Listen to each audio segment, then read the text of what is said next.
Good afternoon সবাইকে। কোচবিহার কলেজের রসায়ন বিভাগ দ্বারা আয়োজিত স্পেশাল টপিক লেকচার সিরিজে আমি সকলকে স্বাগত জানাচ্ছি। কোচবিহার কোচবিহার কলেজের পক্ষ থেকে বরাবরই ছাত্রছাত্রীদের উন্নয়ন কল্পে বিভিন্ন উদ্যোগ নেওয়া হয়ে থাকে। বিজ্ঞান বিভাগের ক্ষেত্রে সেটা কখনো সেমিনার বা কখনো এক্সিবিশনের ব্যবস্থা করা হয়েছে বিগত দিনগুলোতে। কিন্তু অতিবাহীর জন্য এখন আমাদের বেশিরভাগ কাজগুলোই আমরা ভার্চুয়াল মাধ্যমে করতে বাধ্য হচ্ছি। তাই ছাত্রছাত্রীদের সার্বিক উন্নয়নের কথা মাথায় রেখেই আজ ভার্চুয়ালি এই স্পেশাল লেকচারটির ব্যবস্থা করা হয়েছে ডিপার্টমেন্টের তরফ থেকে। আজকের এই স্পেশাল টপিক লেকচার সিরিজে যিনি বক্তব্য রাখতে চলেছেন তিনি হলেন কোচবিহার পঞ্চানন বর্মা বিশ্ববিদ্যালয়ের রসায়ন বিভাগের সম্মানীয় প্রফেসর ডক্টর গৌতম বিশ্বাস মহাশয়। স্যার নিজের স্নাতকের পড়াশোনা শেষ করেছেন Ramakrishna mission residential college Narendrapur থেকে। এরপর ক্যালকাটা ইউনিভার্সিটি থেকে স্নাতকোত্তর ডিগ্রি অর্জন করে তিনি গবেষণার জগতে পা রেখেছেন এবং পরবর্তীতে 2006 সালে পিএইচডি কমপ্লিট করেন Indian institute of chemical biology থেকে। স্যার পরবর্তীতে পোস্ট ডক্টরাল রিসার্চের সাথেও যুক্ত হয়েছিলেন। স্যারকে কোচবিহার কলেজ কর্তৃপক্ষের তরফ থেকে অসংখ্য ধন্যবাদ জানাই তার মূল্যবান সময় থেকে কিছুটা আমাদেরকে দেওয়ার জন্য। এবার আসি ছাত্রছাত্রীদের ক্ষেত্রে।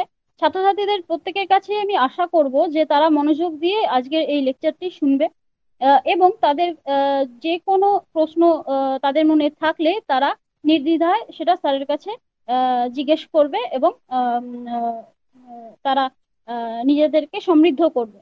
আর বিশেষ করে সিক্স সেমিস্টারের ছাত্রছাত্রীদেরকে জানাচ্ছি যে স্যার আজকে যেটা বলতে চলেছেন, যে লেকচারটা দিতে চলেছেন, সেটা কিন্তু তোমাদের সিলেবাসে আছে এবং তোমরা এটা দিয়ে উপকৃত হতে পারো। তাই চেষ্টা করো যে ভালোভাবে এই লেকচারটি শোনো। আমাদের সাথে রয়েছেন কোচবিহার কলেজের অধ্যক্ষ মাননীয় ডক্টর পঙ্কজ কুমার দেবনাথ মহাশয়। স্যারকে আজকের অনুষ্ঠান সম্পর্কে দু এক কথা বলার জন্য এখন অনুরোধ করছি। স্যার।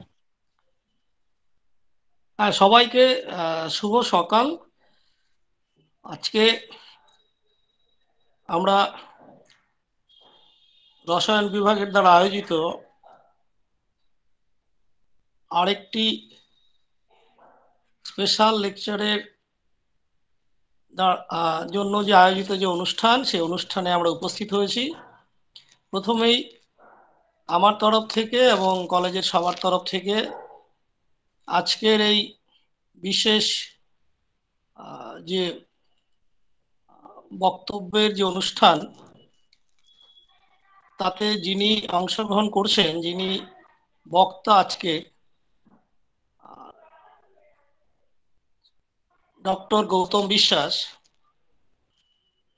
যিনি আমাদের কুচবিহার পঞ্চানন বর্মা বিশ্ববিদ্যালয়ের রসায়ন বিভাগে অধ্যাপনা করছেন, তাকে আমরা স্বাগত জানাই এবং ধন্যবাদ জানাই। আপনি আমাদের আমন্ত্রণ গ্রহণ করে আজকে অনুষ্ঠানে বক্তব্য রাখার জন্য রাজি হয়েছেন, সেজন্য অসংখ্য ধন্যবাদ আপনাকে। আপনার এই বক্তব্যের ফলে আমাদের ছাত্রছাত্রীরা বিশেষভাবে উপকৃত হবে এবং এটি একটি খুব সুন্দর সুযোগ সমস্ত ছাত্রছাত্রীদের কাছে যে তারা আপনার মতো একজন বিদগ্ধ অধ্যাপকের কাছ থেকে তারা রসায়ন বিষয়ে বিশেষ একটি বিষয়ের উপর পাঠ নেবেন। এতে ছাত্রছাত্রীদের ভবিষ্যতে অবশ্যই উপকার হবে, বর্তমান তো বটেই। আর আমাদের এই অনুষ্ঠান আয়োজন করার জন্য রসায়ন বিভাগের এইচওডি ডক্টর রবীন্দ্র দে এবং অন্যান্য সমস্ত অধ্যাপক অধ্যাপিকাকে আমি ধন্যবাদ জানাচ্ছি। ছাত্রছাত্রীদেরও শুভেচ্ছা জানাচ্ছি আজকের এই অনুষ্ঠানে অংশগ্রহণ করার জন্য। আশা করি যে আমাদের এই যে অতিমারীর যে অবস্থা, সেই অবস্থার মধ্যে আমাদের কলেজের যে বিভিন্ন ধরনের প্রচেষ্টা সব সময় ছাত্রছাত্রীদের কাছে পৌঁছে দেওয়ার চেষ্টা করছি, যাতে করে তাদের যে পঠন পাঠনের যে বিষয়গুলো সেগুলো যাতে বিঘ্ন না হয় এবং আরও ভালোভাবে যারা বিভিন্ন পঠন পাঠন লাভ করতে পারে, সেই জন্য বিশেষভাবে আমন্ত্রিত অত্যন্ত নামী অধ্যাপকদের আমরা এখানে আমন্ত্রণ জানাতে পেরেছি এবং তারা সাগ্রহে রাজি হয়েছেন। ফলে এটা ছাত্রছাত্রীদের কাছে অবশ্যই, আবারও বলছি, একটা সুবর্ণ সুযোগ এই অতিমারী পরিস্থিতিতে। আশা করি আজকের যে অনুষ্ঠান, স্পেশাল লেকচার, খুব সফল হবে। ধন্যবাদ সবাইকে। সুবর্ণার আমি তোমার কাছে পৌঁছে দিচ্ছি। Thank you sir. আজকে আমাদের অধ্যক্ষ ডক্টর পঙ্কজ কুমার দেবনাথ কিছু দামি কথা বললেন। এরপর আমি আসব আমাদের মধ্যে এখন আমাদের রসায়ন বিভাগের বিভাগীয় প্রধান মাননীয় ডক্টর রবীন্দ্র দে মহাশয় রয়েছেন। তাকে আমি দু এক কথা বলার জন্য অনুরোধ করব। স্যার।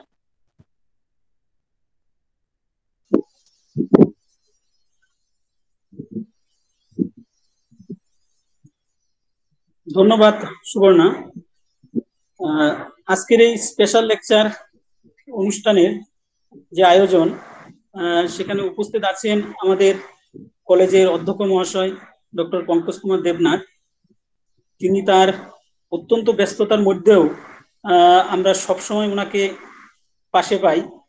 আজকেও তিনি অত্যন্ত ব্যস্ত একটা মিটিং এর মধ্যে থেকেও তিনি আমাদের এই প্রোগ্রামে জয়েন করেছেন, স্টুডেন্টদের শুভেচ্ছা জানিয়েছেন। আমাদের মধ্যে আছেন আজকের যে বিশেষ অতিথি বক্তা ডক্টর গৌতম বিশ্বাস। তিনি কোচবিহার পঞ্চানন বর্মা বিশ্ববিদ্যালয়ের রসায়নের অধ্যাপক, অতি পরিচিত। উনি আমাদের খুবই কাছের, আমরা তাকে পেয়েছি। উনি অত্যন্ত ব্যস্ত, বিভিন্ন কাজের সঙ্গে উনি জড়িত, বিভিন্ন রিসার্চ কাজের সঙ্গে বিভিন্ন স্টুডেন্টদের নিয়ে উনি সবসময় থাকেন। তা সত্ত্বেও ওনাকে যখন আমি প্রস্তাবটা দিই, উনি এক বাক্যে রাজি হয়ে যান স্টুডেন্টদের কথা চিন্তা করে। আমরা অত্যন্ত খুশি তিনি আজকে আমাদের মধ্যে উপস্থিত হয়েছেন বিশেষ একটি টপিকের উপর আলোকপাত করার জন্য। উপস্থিত যারা স্টুডেন্টরা আছো বিভিন্ন সেমিস্টারের এবং অন্যান্য কলেজেরও থাকতে পারে কেউ কেউ, আমরা সেটা ওপেন করেছি। বিশ্ববিদ্যালয়ে যে পঞ্চানন বর্মা বিশ্ববিদ্যালয়েরও 2-3 জন থাকবে। সবাইকে আমি স্বাগত জানাচ্ছি আজকের এই বিশেষ যে টপিকের উপর যে স্যার যে লেকচার দেবেন।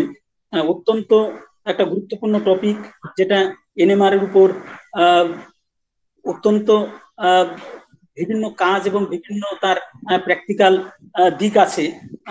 স্যার খুব সহজভাবে তোমাদের কাছে তুলে ধরবেন। তোমাদের সিলেবাসেও অন্তর্ভুক্ত আছে 4 সেমিস্টার 6 সেমিস্টার যারা আছো অনার্সের বিশেষ করে। তো স্যার সেই টপিকটা বেছে নিয়েছেন তোমাদের যেন ভবিষ্যতে তোমরা এই বিষয়টার উপর ইন্টারেস্টেড হয়ে এই দিকে আরো বিশেষভাবে নিজেদেরকে যেন ফ্লারিশ করতে পারো।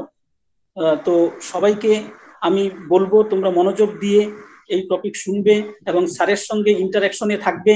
যে কোনো প্রশ্ন যে কোনো ধরনের তোমরা স্যারকে জিজ্ঞেস করে সেই সব ব্যাখ্যা তোমরা জানতে পারো। লেকচারের পরেও স্যার সুযোগ দিবেন অবশ্যই। স্যার আমরা স্যারের অত্যন্ত কাছের, তাকে সবসময় আমরা পাবো।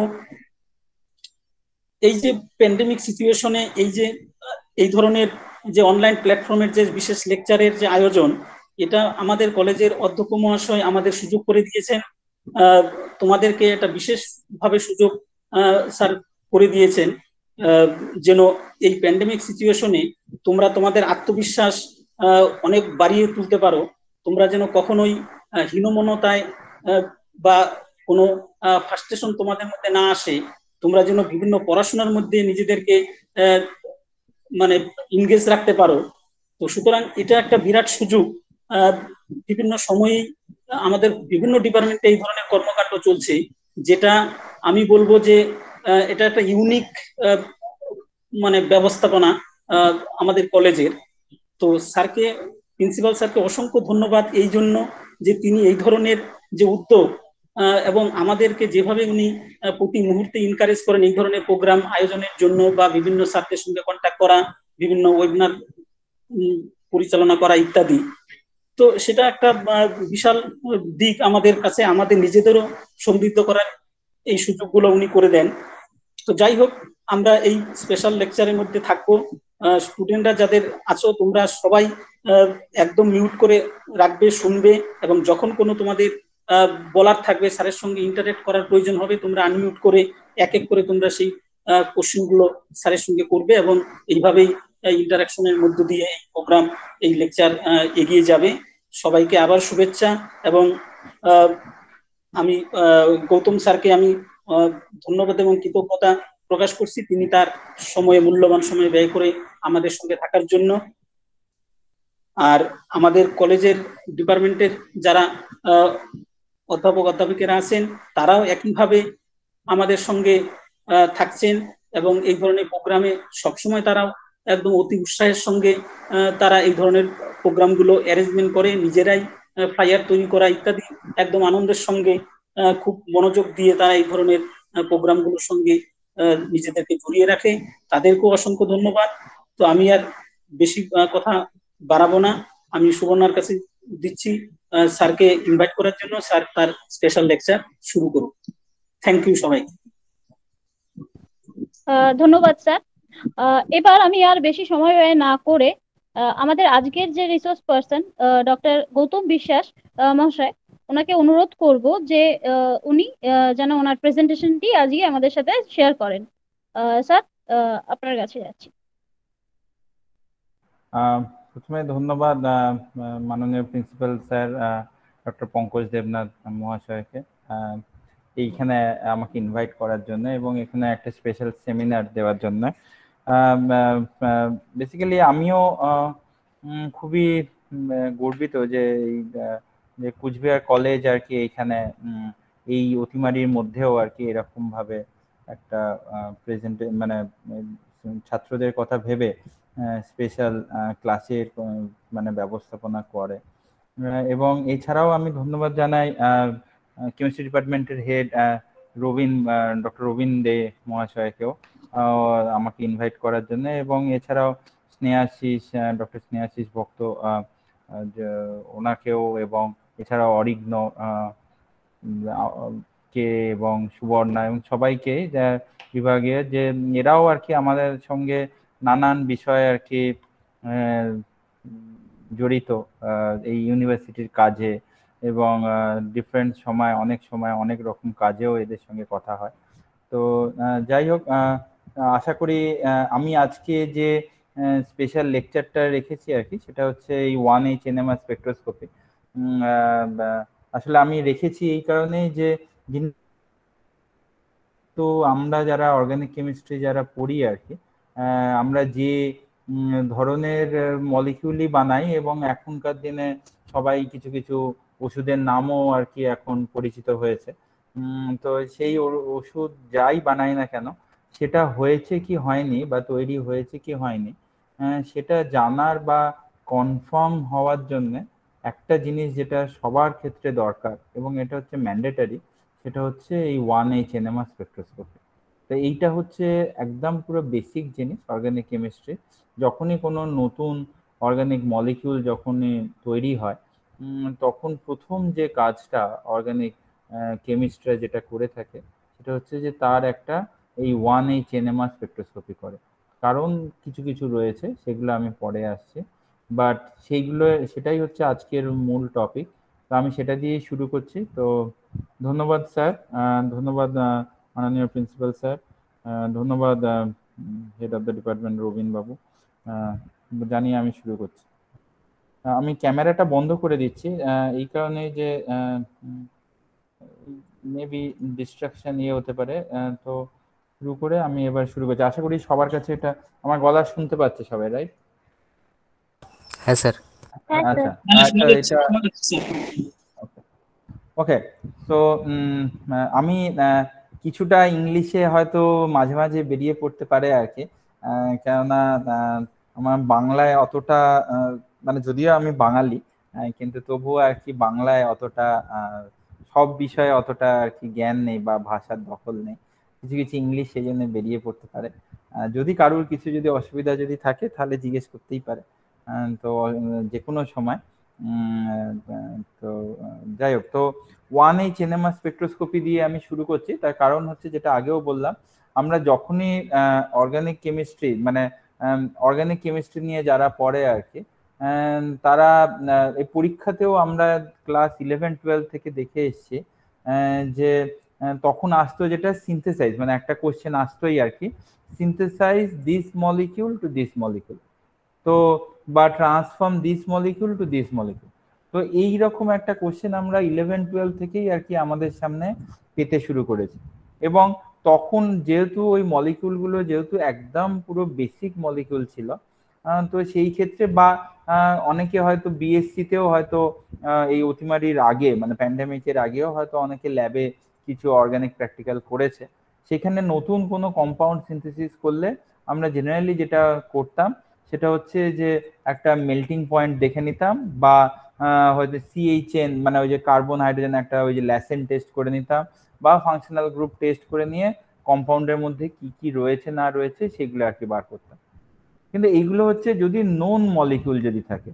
এছাড়াও আমরা জানি যারা অর্গানিক কেমিস্ট্রি যারা পড়ি, যে প্রতিদিন এরকম হাজার হাজার মলিকিউল আর কি, নতুন নতুন মলিকিউল আর কি প্রতিদিন ডিফারেন্ট ল্যাব থেকে তৈরি হচ্ছে। তাহলে এইগুলোর ক্ষেত্রে তাহলে কিভাবে আমরা আইডেন্টিফাই করব যে এটা কোন মলিকিউল এবং কিভাবে কি এর স্ট্রাকচার এবং কি এর ফাংশনাল গ্রুপ। তো সেই জন্য যে কোনো অর্গানিক কেমিস্ট আজকে যে রিয়াকশন মেকানিজম পড়ছে বা যে যেরকম ভাবেই পড়ছে না কেন, সেটা যদি কোনোদিন সে যদি রিসার্চের ক্ষেত্রে যদি এই বিদ্যাটা যদি সে কাজে লাগায়, বা যে কোনো অর্গানিক কেমিস্ট তার রিসার্চ ল্যাবে এই 1H NMR স্পেকট্রোস্কোপি ছাড়া ইটস ভেরি ডিফিকাল্ট। তো সেই জন্য হচ্ছে যে এই 1H NMR স্পেকট্রোস্কোপিটা যে কোনো অর্গানিক কেমিস্ট, এখানে অনেকেই আছে যাদের এখনো স্বপ্ন রয়েছে, বা অনেকেই যাদের ভবিষ্যতের লক্ষ্য যারা ভেবে থাকে যে আমি অর্গানিক কেমিস্ট্রি নিয়ে পড়বো বা অর্গানিক কেমিস্ট্রি নিয়ে রিসার্চ করব। এছাড়াও ইনঅর্গানিক কেমিস্ট্রিদেরও ক্ষেত্রেও আর কি একই রকম ব্যাপার, কেন সেখানে তাদেরকে কিছু কিছু ক্ষেত্রে চিলেট বা অনেকেই জানে যে হচ্ছে অর্গানিক লাইগ্যান্ড বানাতে হয়। সেই ক্ষেত্রেও আর কি যে এই 1H NMR স্পেকট্রোস্কোপিটা আর কি প্রচন্ড রকম ভাবে জরুরি হয়ে পড়ে। তার কারণ হচ্ছে যে 1H NMR স্পেকট্রোস্কোপি ছাড়া নতুন যে কম্পাউন্ড যেটা হয়েছে সেটা স্ট্রাকচার বার করা আর কি ইটস ভেরি ডিফিকাল্ট। এইখানে আমি দু একটা কথা আর কি বলে দিই এই ভেতরে যাওয়ার আগে। সেটা হচ্ছে যে একটা ডিফারেন্স রয়েছে যে এই অর্গানিক কেমিস্ট্রির 1H NMR স্পেকট্রোস্কোপি আর ফিজিক্যাল কেমিস্ট্রির 1H NMR স্পেকট্রোস্কোপি। এদের মধ্যে হচ্ছে ডিফারেন্সটা কোথায় না, ডিফারেন্স হচ্ছে ফিজিক্যাল কেমিস্ট্রিতে 1H NMR স্পেকট্রোস্কোপিটা কিভাবে আস্তে আস্তে ডিরাইভ হয়েছে, বা কোথায় কেন কতটা বেড়েছে বা কতটা কমেছে, এই কোয়ান্টাম ক্যালকুলেশন করে এই ডেরিভেটাইজেশনটা ফিজিক্যাল কেমিস্ট্রিতে রয়েছে।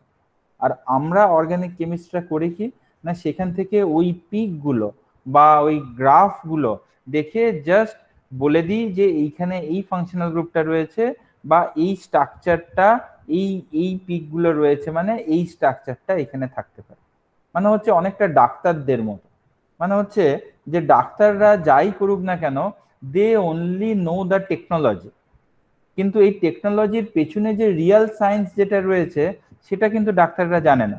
মানে হচ্ছে কিরকম, যে এই যে কোনো একটা ব্লাড ডাক্তার যে কোনো একটা কোনো রোগ হলেই আমরা ডাক্তারবাবুদের কাছে যাই এবং ওনারা আর কি কয়েকটা টেস্টের কথা লিখে দেয়, এবং টেস্টের ওই কয়েকটা ডেটা, যেমন হচ্ছে যে কয়েকটা সংখ্যা বা কয়েকটা ইসিজি যদি থাকে, কয়েকটা কার্ভ, এইগুলো দেখে ওনারা ওনাদের রোগ নির্ণয় করে যে কিভাবে এই জিনিসটা আসবে, বা ওই যে পেশেন্ট যেটা রয়েছে ওই সংখ্যাগুলো দিয়ে উনি খালি দেখেন যে তাহলে এই রোগটা এই সংখ্যাটা বা এই ডেটাটা এরকম ভাবে রয়েছে, তার মানে এই রোগটা ওর হয়েছে, বা এই কার্ভটা ইসিজি করলে এই কার্ভটা এরকম এসছে, তার মানে ওর হার্টের কিছু অসুখ হয়েছে।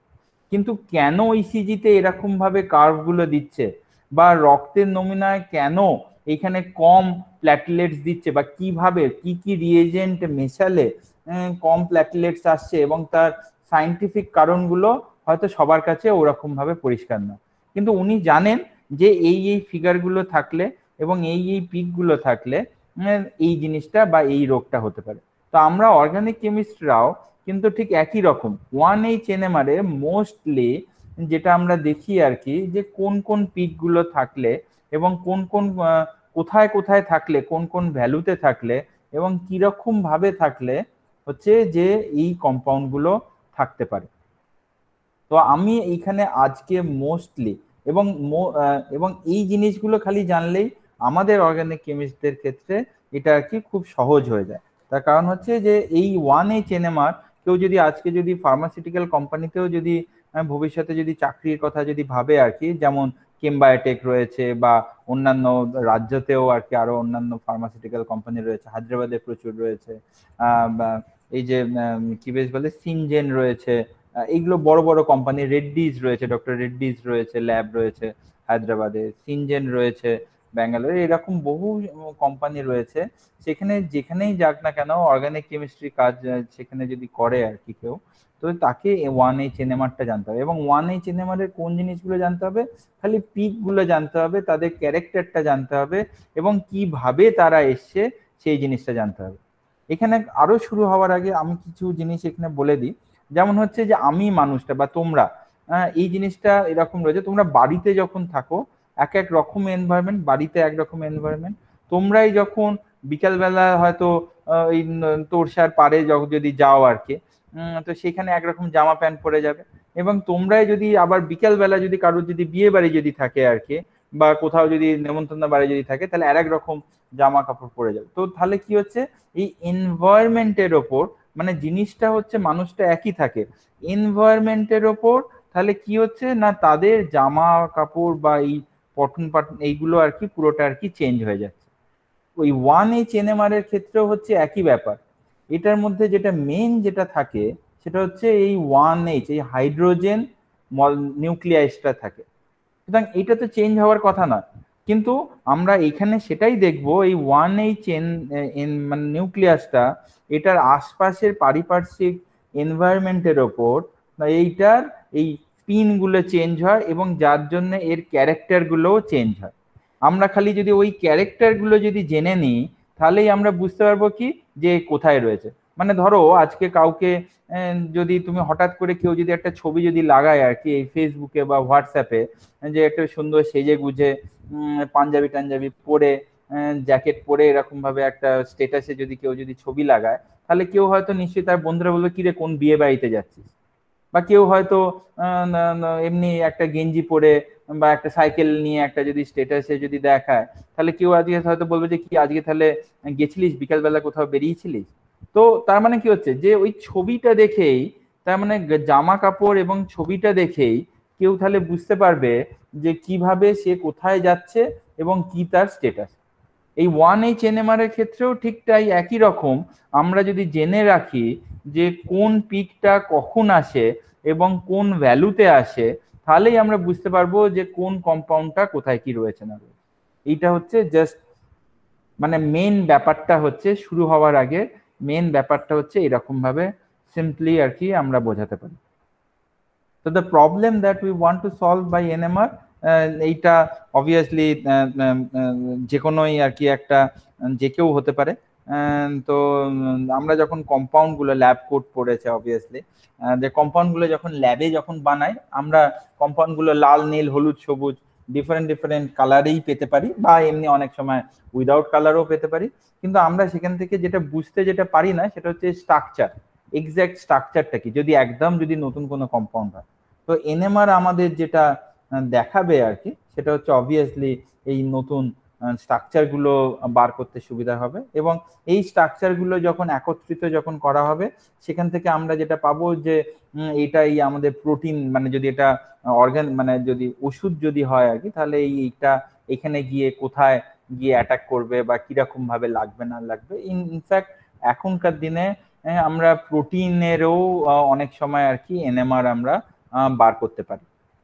তো এইটা হচ্ছে এনএমআর এর একদম পুরো প্রথম দিককার কথা। তো আজকের টপিকটা আমি পড়াবো মেনলি কিছুটা হিস্ট্রি বলবো, যদিও হিস্ট্রিটা জানবার দরকার নয়, তবু আমার মনে হয় যে কোনো সম্বন্ধে, যে কোনো কারুর সম্বন্ধে জানতে গেলে তার কিছুটা হিস্ট্রি জানা দরকার।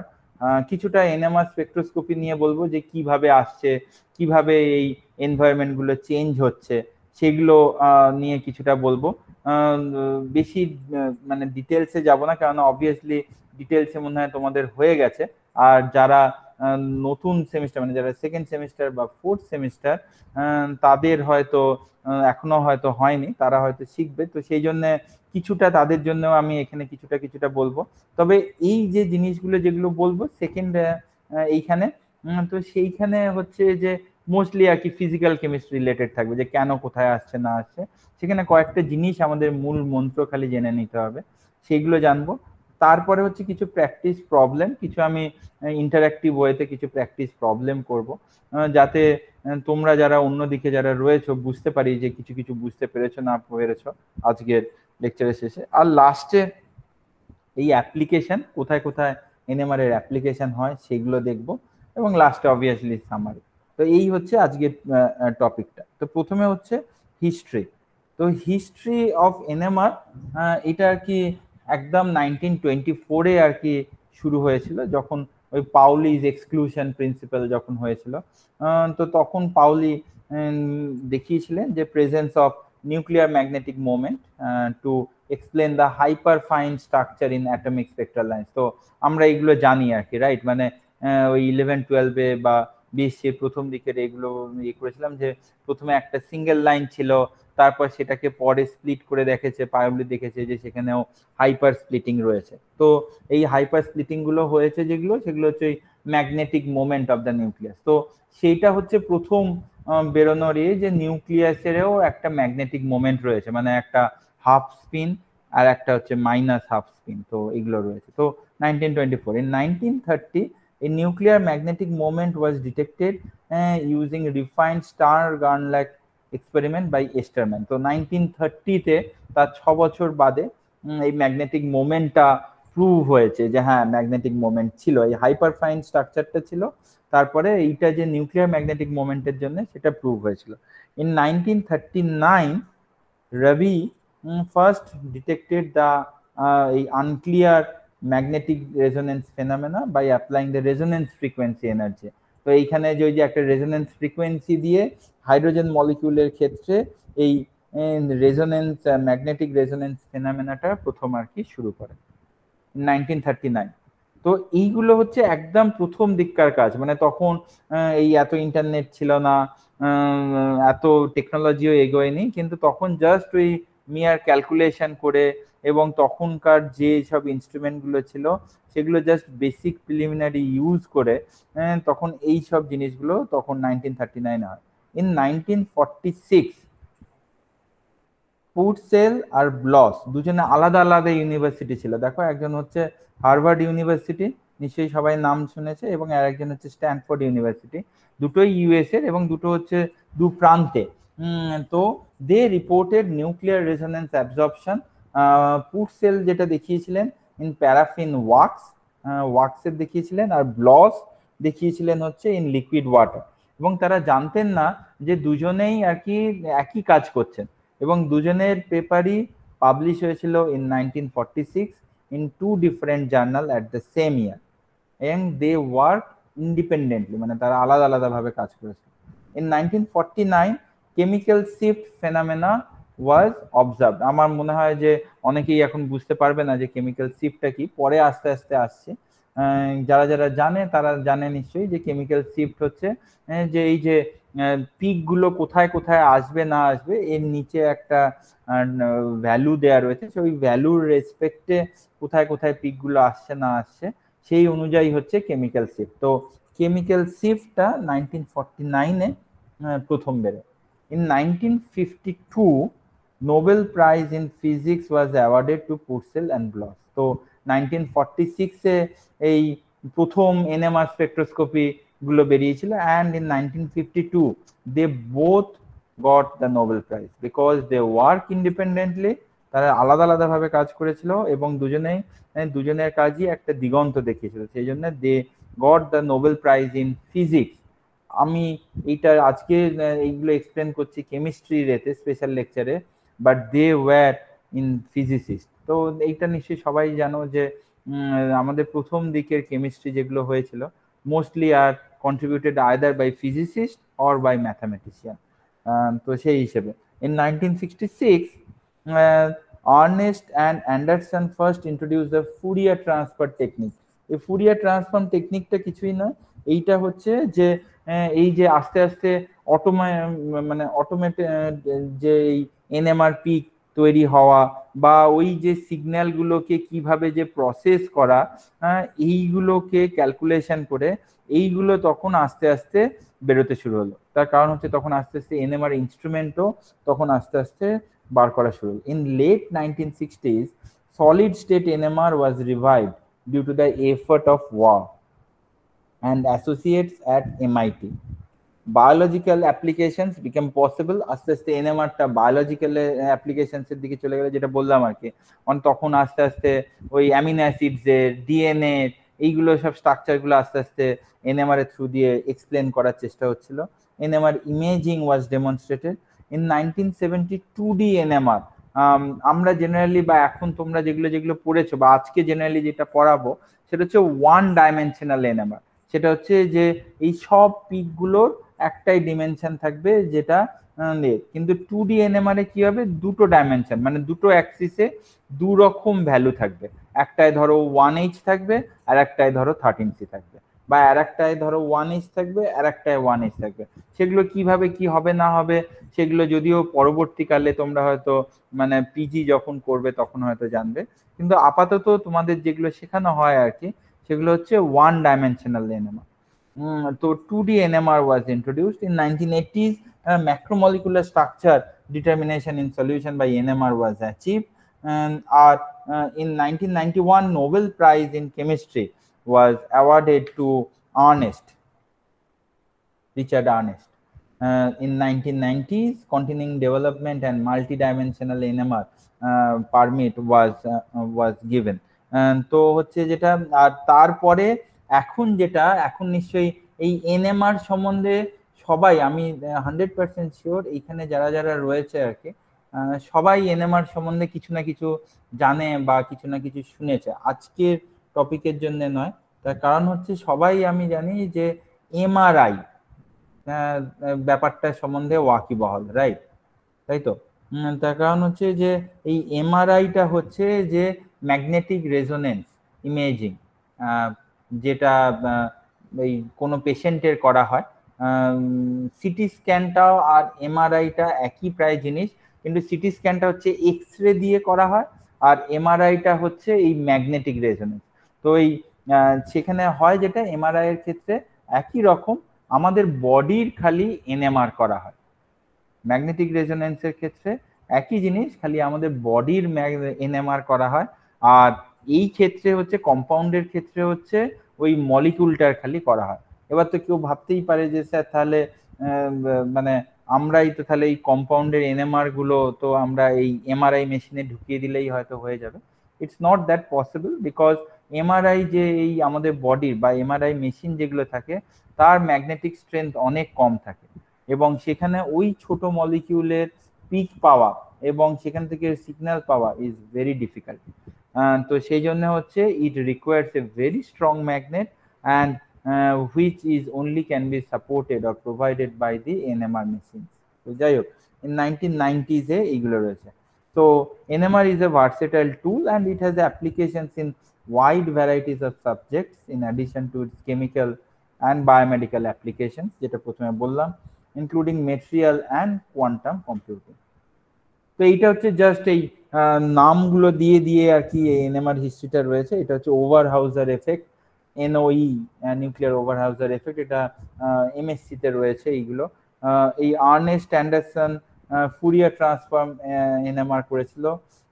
জিনার আর্নেস্ট 2D এনএমআর 75 এ উনি শুরু করেন। ইন 1984 নিকলসন এনএমআর মেটাবলিক্স উনি শুরু করেন। এই 1985 এ Wuthrich first solution structure of small protein উনি আর কি এনএমআর দিয়ে ডিরাইভ করেন। 1987 এ 3D NMR 2D, এটা হচ্ছে 3D NMR প্রথম আর কি বেরিয়েছিল ইন 1996 97। আর এই 2000 এ হচ্ছে dynamic NMR polarisation DNP to enhance NMR sensitivity, মানে যাতে একদম পুরো আরো বেশি সেন্সিটিভ NMR যাতে আমরা পাই আর কি, কোথায় কোন মলিকিউলটা রয়েছে না রয়েছে, সেইটা আর কি ইন 2000 এ বেরিয়েছিল। So this is just a very brief and overview of the NMR history. NMR টা এত ইম্পর্টেন্ট কেন, তার একটাই কারণ হচ্ছে NMR এ দেখো এখনো অবধি in 5 years people have got the Nobel Prize in it. So it shows যে কতটা ইম্পর্টেন্স NMR এই আমাদের সায়েন্টিফিক অ্যারিনায়। in 1944 এ ফিজিক্সের রবি, যেটা আমি আগে বললাম আর কি, উনি প্রথম আর কি NMR ফেনোমেনাটা উনি ইয়ে করেন। in 1952 আগেই যেটা বলেছি ফিজিক্সে ব্লস এন্ড পার্সেল NMR আর কি জন্য আর কি নোবেল প্রাইজ পেয়েছিলেন। in 1991 আর্নেস্ট পেয়েছিলেন নোবেল প্রাইজ NMR এর জন্য। উটরিচ 2002, আর in 2003 মেডিসিনে আসলে তখন ওই যে প্রোটিনসের NMR হয়েছিল মেডিসিনে, Lauterbur and Mansfield they got the Nobel Prize for NMR. So these are obviously not the Hollywood actors, they are the scientists যারা আর কি নোবেল পেয়েছিলেন। তার মধ্যে কয়েকজনের নাম আমি এখানে জাস্ট একটা জিনিস বলে রাখি, all the materials, figures and all those things are collected from the internet, মানে obviously আমি আর কোথায় পাবো। তো এনিওয়ে, তো দিস ইজ পোর্টসেল, দিস ইজ ব্লটস। তো তারা একদম প্রথম দিকে NMR আর কি শুরু করেন এবং বার করেন ওই যে নোবেল প্রাইজ। এই আর্নেস্ট, রিচার্ড আর্নেস্ট, উনি জাস্ট রিসেন্টলি ইন জুন 2020 উনি মারা যান, এই 2021 উনি মারা যান। এতদিন উনি জীবিত ছিলেন আর কি।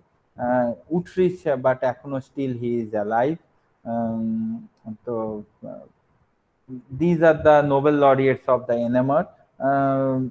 আর এইটা হচ্ছে NMR মেশিন ইন 1960s। তো এইখানে দেখো, এইখানে একটা জিনিস রয়েছে যে এইখানে দুটো এই যে সার্কুলার ডিস্কের মতো রয়েছে, those are nothing but those are the two magnets. এর মাঝে হচ্ছে এই স্যাম্পলটাকে দিয়ে দেওয়া হয়, এই ম্যাগনেটিক এইটা, দেন দিস ম্যাগনেটিজম স্টার্টস, এখান থেকে যে সিগন্যালগুলো আছে এইখানে আসে and it is getting calculated and we get the NMR signals in that way. তো এইটা হচ্ছে একদম প্রিমিটিভ 1960s এর NMR মেশিন of 40 মেগাহার্টজ। তো এটা হচ্ছে একদম পুরো প্রথম দিকে।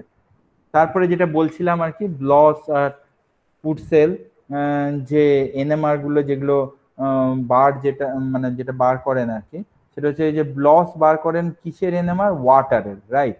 So that was published in Physical Review in 1946 and this is the NMR of water.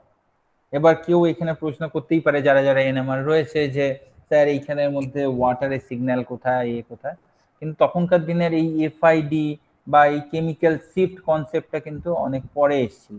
তখন খালি ওয়াটারের জন্য এই যে ডিফারেন্ট সিগন্যাল পেয়েছি, that is enough to publish a paper and that is enough to get a Nobel Prize তখনকার দিনে, because তখন ওয়াটারের যে এরকম ভাবে যে সিগন্যাল হতে পারে প্রোটনের জন্য এবং প্রোটনের ম্যাগনেটিক মোমেন্টের জন্য, then the people can not think about it. তো সেই যে বার্ড যেটা হয়েছিল আর কি, তার জন্য they got the Nobel prize. This is water, okay. এরপর হচ্ছে যেটা, এটা হচ্ছে ইন 1951 এ this is the NMR of ethanol. এই যে NMR of ইথানল, এই যে ইথানলের এখানে 3টে পিক, কিসের কিসের পিক তখন তারা আস্তে আস্তে এগুলো ডিফাইন করে। এইটা হচ্ছে ইন 1951 এর ইথানলের পিক, আর এইটা হচ্ছে মডার্ন ডে কেউ যদি ইথানল যদি দেয় আর কি, বা NMR যদি করে ইথানলের, then he or she will get the NMR in this way. এটা হচ্ছে CH3, এটা হচ্ছে CH2 আর এটা হচ্ছে OH এর H টা। তো this is the modern day NMR of ethanol. আর এইটা হচ্ছে ইন 1951 এ ইথানলের এনএমআরটা ছিল ঠিক এরকম। So you see there is a lot of change and it has evolved a lot, this NMR things. Okay. তো এইটা হচ্ছে এখনকার দিনের এনএমআর ইনস্ট্রুমেন্ট বা এনএমআর, এইগুলো মোর অর লেস একই থাকে। এইগুলো প্রথম দিকের যে ফিগার আমি যেটা দেখিয়েছিলাম এইটা এরকম থাকে। এখনকার দিনে it has evolved A lot, everything is within this one. This is the NMR console. এইখানে আর কি পুরো ডেটাটা প্রসেসিং হয়, আর এইখানে এই একটা কম্পিউটার থাকে, ডেস্কটপ থাকে, সেখানে হচ্ছে we can see the NMR spectrum. So this is the whole thing. এবার কেউ ভাবছে যে এই জিনিসটা কি, তো এই জিনিসটা হচ্ছে ইজ নাথিং। এখানে এই এনএমআর টিউব, এই এনএমআর টিউবের মধ্যে এখানে স্যাম্পেলটা অ্যালং উইথ এ সলিউশন এখানে দেওয়া হয়, এবং এইটার এই ওপর থেকে স্যাম্পেলটা এখানে ছেড়ে দেওয়া হয়, আস্তে আস্তে স্যাম্পেলটা এই ভেতরে ঢোকে। এইখানে এই একটা ওই পুলি বা লিফটের মতো জিনিস রয়েছে, সেখানে জাস্ট ঢুকিয়ে দিতে হয়, তারপরে লিফটটা আস্তে আস্তে স্যাম্পেলটাকে নিয়ে ভেতরে ঢোকে। এবং এর ভেতরে এইখানে যেটা রয়েছে it's a high field magnet রয়েছে, and that is a electromagnet.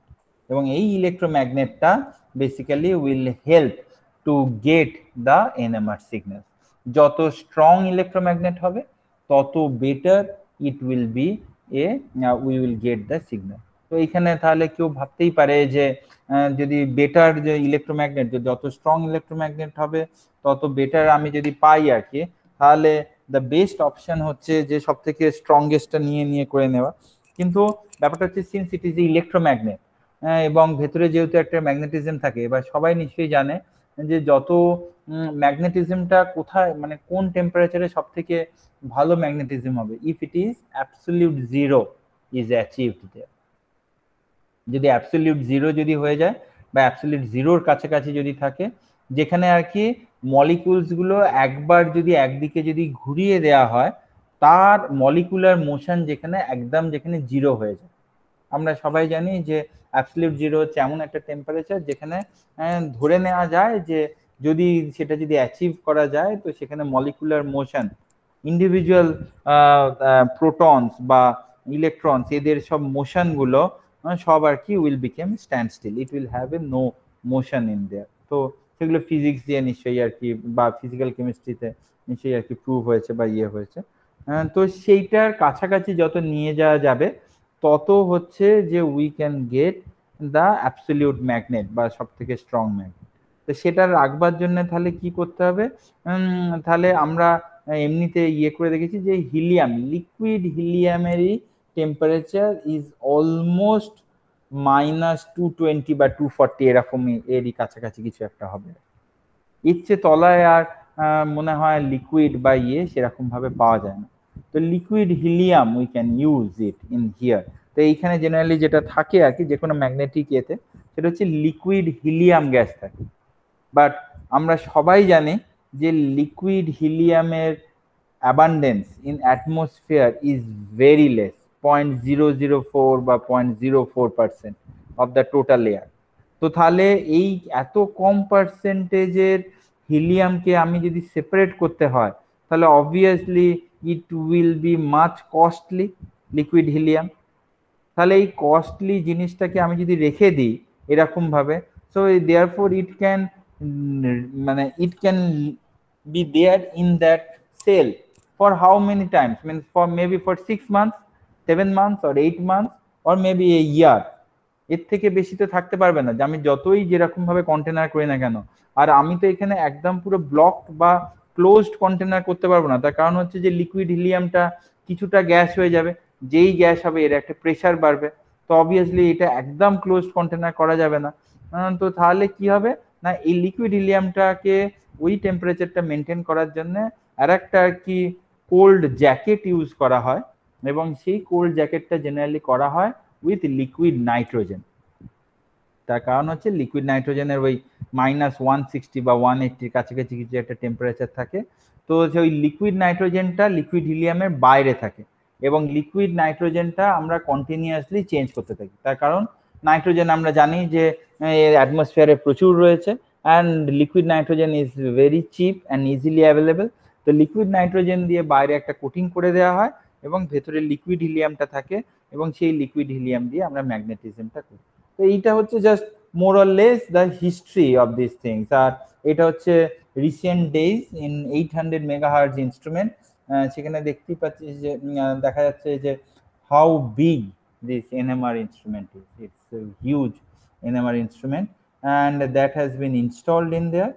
So this is a modern day NMR instrument. So next is the NMR spectroscopy. NMR spectroscopy এর ক্ষেত্রে আমি জাস্ট কুইকলি এটা পাস করে যাই এই জিনিসগুলোকে, কারণ আমি দেখছি যে অলরেডি প্রায় 40 মিনিটস হয়ে গেছে আর কি। ওকে, তো কুইকলি আমি পাস করে যাই, এখানে জাস্ট বলে দিই। তো এখানে হচ্ছে যেটা, this is a visible range, right? So where the things are there. এটা হচ্ছে আলট্রাভায়োলেট রেজ, এগুলো আমরা জানি। এটা far ultraviolet and this is the X rays, this is near infrared, far infrared. আর এইখানে যে NMR যেটা আসে, NMRটা হচ্ছে ইজ ইন হিয়ার। তো তার মানে NMR এর এনার্জি যেটা রয়েছে আর কি, দ্যাট ইজ ভেরি লেস। এই দিক থেকে এই দিকে যত যাবে ইনক্রিজিং এনার্জি, এই দিক থেকে এই দিকে যত আসবে decreasing energy. So energy in used in case of NMR spectroscopy is very less. So before learning NMR we should know what are NMR. আমি জানি যে এক্সপেক্টেড এখানে অনেকেই জানে, তাও আমি একবার জাস্ট ছোট্ট করে বলে দিই যে প্রপার্টি এর মধ্যে হচ্ছে যে N হচ্ছে nucleus, so its nuclear spin is involved in here and the nuclear magnetic moments are in here. Then is the M is the magnet বা magnetic field. তো nucleus in the magnetic field, এটা হচ্ছে দু রকমের রয়েছে, একটা হচ্ছে precision বা লার্মার ফ্রিকোয়েন্সিতে ঘোরে। সেই ঘোরেটা কিরম ভাবে ঘোরে আমি আসছি সেইগুলো। নিউক্লিয়াস জিম্যান এফেক্ট বা বোলসম্যান ডিস্ট্রিবিউশন এই ম্যাগনেটিক ফিল্ডের ক্ষেত্রে কাজ করে। And the third one is a resonance. So when the nucleus meet the right magnet and the radio wave, then the resonance takes place and this forms the nuclear magnetic resonance. তো এই যে যেভাবে ঘোরে সেটা হচ্ছে এই যে এই রকম ভাবে ম্যাগনেট স্পিনটা হয়। এটা যদি ওই নিউক্লিয়াসটা যদি হয়, so it rotates in this way. আমি আগেও যেটা বলেছি, we don't require those things in much amount, but ওই আর কি জাস্ট যাদের যাদের কিউরিওসিটি রয়েছে তাদের জন্য এখানে জাস্ট ছোট্ট করে বলছি।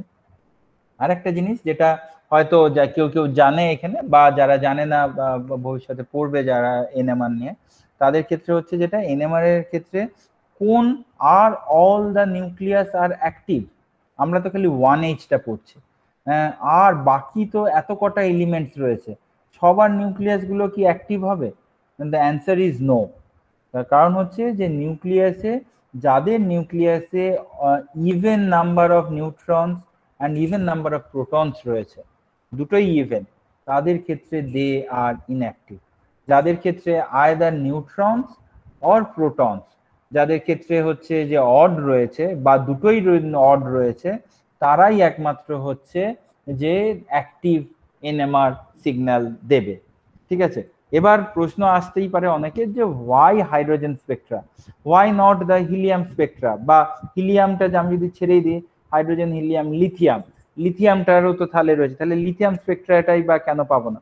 দ্য অ্যান্সার ইজ যে অর্গানিক কম্পাউন্ডের ক্ষেত্রে হাইড্রোজেন, আমরা যে কোনো জানি অর্গানিক কম্পাউন্ডের ক্ষেত্রে কার্বন আর হাইড্রোজেন এই দুটো হচ্ছে সব থেকে ম্যাক্সিমাম অ্যাবান্ডেন্স থাকে যে কোনো মলিকিউলে, এবং যে কোনো মলিকিউলে most of the organic molecules contains maximum number, মানে যেটা সব থেকে বেশি যেটা থাকে মোস্ট অফ দ্য মলিকিউলস এর ক্ষেত্রে আমি বলছি, যেটা অর্গানিক মলিকিউলস এর ক্ষেত্রে যেটা থাকে সেটা হচ্ছে ম্যাক্সিমাম হাইড্রোজেন নাম্বার, রাইট?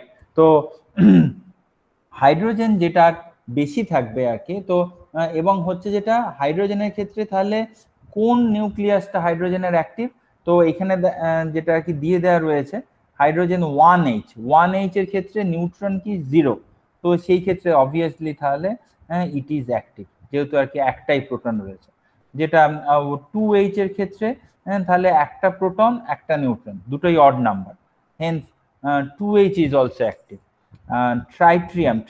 ট্রিটিয়ামের ক্ষেত্রে হচ্ছে 1 proton 2 neutron, hence it is also an active. কিন্তু যেহেতু 1H ইন হাইড্রোজেন আর কি, যেহেতু এর ন্যাচারাল অ্যাবান্ডেন্স 99.985, আর যেহেতু হাইড্রোজেন ম্যাক্সিমাম যেহেতু অ্যাপিয়ার করে অর্গানিক কম্পাউন্ডের ক্ষেত্রে, therefore we are only concerning about the 1H proton maximum Times. এছাড়াও এর পরের তাহলে নেক্সট কনসার্ন জিনিসটা কি আসবে, ইজ দ্য 13C বা কার্বন। এই যে 13C, এই যে 12 কার্বন যখন হবে দেন ইট উইল বি ইনঅ্যাক্টিভ। তার কারণ কি, 12 কার্বনের মধ্যে 6টা প্রোটন আর 6টা নিউট্রন, তো বোথ আর ইভেন, তো সেই জন্য হচ্ছে দে আর ইনঅ্যাক্টিভ। কিন্তু 13C হয়ে গেলেই তাহলে হবে কি 6টা প্রোটন আর 7টা neutron, so hence it is active. So 13C, কিন্তু 13Cর ক্ষেত্রে হচ্ছে ন্যাচারাল অ্যাবান্ডেন্স হচ্ছে ইটস 1.11, সো 13Cটা পেতে একটু অসুবিধা হবে। সিমিলারলি ফর নাইট্রোজেন, অক্সিজেন এরকম ভাবে রয়েছে। আমি এইগুলোর জাস্ট এতে যাই না, বাট ওইটাই যে হাইড্রোজেনটা আমরা কেন এইখানে ইম্পর্টেন্স দিচ্ছি, বিকজ যে এই হাইড্রোজেনটা এখানে সব থেকে বেশি এর natural abundance, which is 99.985। Then comes এইখানে যেটা রয়েছে 1H NMR স্পেকট্রার ক্ষেত্রে, সেটা হচ্ছে যে সবাই নিশ্চয়ই দেখেছে যে আপ ফিল্ড আর ডাউন ফিল্ড, যেটা আগেও যেটা বলছিলাম যে এই হাইড্রোজেনের এই স্পিনগুলো বা এই পিকগুলো কোথায় অ্যাপিয়ার করবে আর কোথায় করবে না, এটা ডিটারমাইন করে কি না আশপাশের এনভায়রনমেন্ট কেমন। তো এনভায়রনমেন্টটা কিরকম কিভাবে ইয়ে করা যাবে, এটা সবাই জানে নিশ্চয়ই এখানে, যে CH3O যদি হয় তাহলে এই হাইড্রোজেনের উপরে ইলেকট্রন ডেনসিটি কি হবে, সবার থেকে কম হবে। তার কারণ হচ্ছে অক্সিজেনটা এখানে হচ্ছে much more electronegative group, so obviously it has a tendency to attract electron towards itself। তো তাহলে এই অক্সিজেনের একটা যেহেতু আর কি ইনবিল্ট আর কি একটা টেন্ডেন্সি রয়েছে নিজের দিকে ইলেকট্রনটা টানার, তো অবভিয়াসলি তাহলে এই হাইড্রোজেনের উপর ইলেকট্রন ডেনসিটি অনেক কম হবে। আর এইটার ক্ষেত্রে যেখানে CH3 যেখানে রয়েছে, মানে যেখানে tart butyl group, tertiary butyl group রয়েছে, so because of the plus I inductive effect, তাহলে কি হবে না এইটার উপরে, তাহলে এই হাইড্রোজেন গুলোর উপরে তাহলে অবভিয়াসলি ইলেকট্রন ডেনসিটি এইটার রেসপেক্টে অনেক বেশি হবে। তো সেটাই এখানে দিয়ে দেওয়া রয়েছে যে আপ ফিল্ড আমরা NMR এর ক্ষেত্রে যত জিরোর কাছাকাছি যেটা থাকবে সেটাকে আমরা বলি আপ ফিল্ড, আর যত 10 এর কাছাকাছি বা 12 এর কাছাকাছি যত ভ্যালু যেগুলো থাকবে সেগুলোকে আমরা বলি ডাউন ফিল্ড। তো এইটা এই দুটোর রেসপেক্টে এইটা হচ্ছে আপ ফিল্ড আর এইটা হচ্ছে ডাউন ফিল্ড, ঠিক আছে, এইটার রেসপেক্টে। তাহলে এই যে তাহলে কেমিক্যাল শিফট, এই যে আমি যেটা বলছিলাম যে কেমিক্যাল শিফটটা কি, এই যে ভ্যালু, এই যে টেবিল, সেই জন্য এটাকে ওয়ান ডাইমেনশনাল বলা হয়েছে। তার কারণ হচ্ছে এই যে এইখানে খালি এই কেমিক্যাল শিফট ভ্যালুগুলো দিয়ে দেওয়া রয়েছে এবং কেমিক্যাল শিফটের ওপরেই বেস করে এই পিক এবং এই ক্যারেক্টারিস্টিক জিনিসটাই আমরা দেখি, এছাড়া আর সেরকম কিছু দেখি না। যদিও কিছু কিছু জিনিস এই NMR এর ক্ষেত্রে ইন্টেন্সিটিটা ক্যালকুলেট করি, but that is not that much important. Generally যেটা মোস্ট ইম্পর্টেন্ট সেটা হচ্ছে এই কেমিক্যাল শিফট ভ্যালুজ। তো সেই জন্য এটাকে 1H মানে ওয়ান ডাইমেনশনাল NMR। এখানে যত এই দিক থেকে এই দিকে যত যাবে তত হচ্ছে কেমিক্যাল শিফটটা তত এখানে ইনক্রিজ হবে। ওকে, সো নেক্সট, তাহলে এই 1H NMR এর ক্ষেত্রে চারটে জিনিস হচ্ছে খুব ইম্পর্টেন্ট। একটা হচ্ছে বার করতে গেলে যে এই চারটে জিনিস যে কোনো মানে আমি জানি যে ছাত্ররাও জানে, ছাত্রছাত্রীরাও হয়তো জানে, কিন্তু তবুও আমি এখানে জাস্ট বলে দিই যে এই চারটে পয়েন্ট হচ্ছে is very important to know A NMR well. চারটে পয়েন্ট কি কি? একটা হচ্ছে পজিশন অফ দ্য সিগন্যাল, এই যেটা বলছিলাম ডাক্তারবাবুরা যে যে জিনিসগুলো দেখে, একটা হচ্ছে পজিশন অফ দ্য সিগন্যাল, একটা হচ্ছে নাম্বার অফ দ্য সিগন্যাল, একটা হচ্ছে ইন্টেন্সিটি অফ দ্য সিগন্যাল, আর একটা হচ্ছে spin splitting of the signal. এই চারটে জিনিস যদি আমাদের আয়ত্তে যদি ভালোভাবে থাকে, then we can predict any molecular structure by NMR। তো দিস ইজ দ্য একদম পুরো বেসিক জিনিস অফ দ্য NMR, এই চারটে জিনিস, position, number, intensity and the spin splitting of the signal. তো ফার্স্ট হচ্ছে যেটা, সেটা হচ্ছে পজিশন অফ দ্য সিগন্যাল। তো পজিশন অফ দ্য সিগন্যালস এর মধ্যে যেটা, সেটা হচ্ছে যে কোথায় থাকবে। এটা ওই যে আগের স্লাইডেই যেগুলো দেখালাম আর কি, আপ ফিল্ড আর ডাউন ফিল্ড। এই আপ ফিল্ড আর ডাউন ফিল্ডটা ডিটারমাইন্ড হবে কিভাবে? ওই যেটা বললাম যে ইলেকট্রন ডেনসিটি যদি বেশি যদি থাকে প্রোটনের কাছে পিঠে, তাহলে কি হবে, সেটা মাছ মোর আপ ফিল্ডে থাকবে। আর ইলেকট্রন ডেনসিটিটা যদি কম যদি থাকে, তাহলে সেটা মাছ মোর ডাউন ফিল্ডে থাকবে। এবার হচ্ছে যে কেন কম থাকলে ডাউন ফিল্ডে হবে, কেন বেশি থাকলে আপ ফিল্ডে থাকবে, তার কারণটা হচ্ছে যেটা আমি আগেও দেখালাম, যেটা ওই হিস্ট্রিটা যে জন্য দেখালাম, আমি দু একটা ছবি দেখালাম, যে মলিকিউল বা ওই কম্পাউন্ডটা ঢোকানো হয় হচ্ছে একটা ম্যাগনেটের মধ্যে, রাইট? তো ম্যাগনেটে থাকে। এবার যার মধ্যে ইলেকট্রন ডেনসিটিটা চারপাশে এরকম ভাবে ঘিরে রয়েছে, মানে একটা সিল্ডেড হয়ে রয়েছে, তাহলে তাকে তাহলে ওই ম্যাগনেটিক ফিল্ডটা তাহলে লেস এফেক্ট করতে পারবে। তো সেই ক্ষেত্রে কি হবে না, বাইরের ম্যাগনেটটা ভেতরের নিউক্লিয়াসের যে ম্যাগনেট যেটা রয়েছে সেটাকে, যেটা তাহলে বাইরে বেশি ইলেকট্রন রয়েছে, তাহলে বাইরের ম্যাগনেটটা ভেতরের নিউক্লিয়াস ম্যাগনেটটাকে কম এফেক্ট করতে পারবে বিকজ অফ দ্য কোটিং। আর যেটায় নেই বা কম রয়েছে, সেটা বাইরের ম্যাগনেটটা ভেতরের ম্যাগনেটটাকে সব থেকে বেশি আর কি এফেক্ট করতে পারবে। তো যেটা যত বেশি এফেক্ট করতে পারবে তার তত বেশি ভ্যালু হবে, তার মানে সেটা তত বেশি বাঁ দিকে শিফট করবে, মানে ডাউন ফিল্ডে শিফট করবে। আর যেটা ওই একটা কোটিং এর জন্য এরকম ভাবে ঘিরে যেটায় থাকবে, সেটা হচ্ছে তত কম এফেক্ট করতে পারবে। তো সেই ক্ষেত্রে সেটা তাহলে তত লেস বাঁ দিকে শিফট হবে। আমি বলবো না যে সেটা ডান দিকে শিফট হবে, but it will be better to say সেটা তত কম ডাউন ফিল্ড শিফট হবে। কেন সবচেয়ে কম যেটা শিফট হয়, যেটা আমরা ধরে নিই, সেটা হচ্ছে টিএমএস, টেট্রামিথাইল সিলেন। টেট্রামিথাইল সিলেনটাকে আমরা 0 ধরি, ইউনিট ধরি। তার কারণ হচ্ছে সেখানে ধরে নিই যে সেইখানে ওই কোটিং এর জন্য সিলিকনের প্রচুর ইলেকট্রন ডেনসিটি রয়েছে, আর CH3 এরও হাইড্রোজেনেরও এখানে রয়েছে, কোনো ইলেকট্রন উইথড্রয়িং গ্রুপ নেই।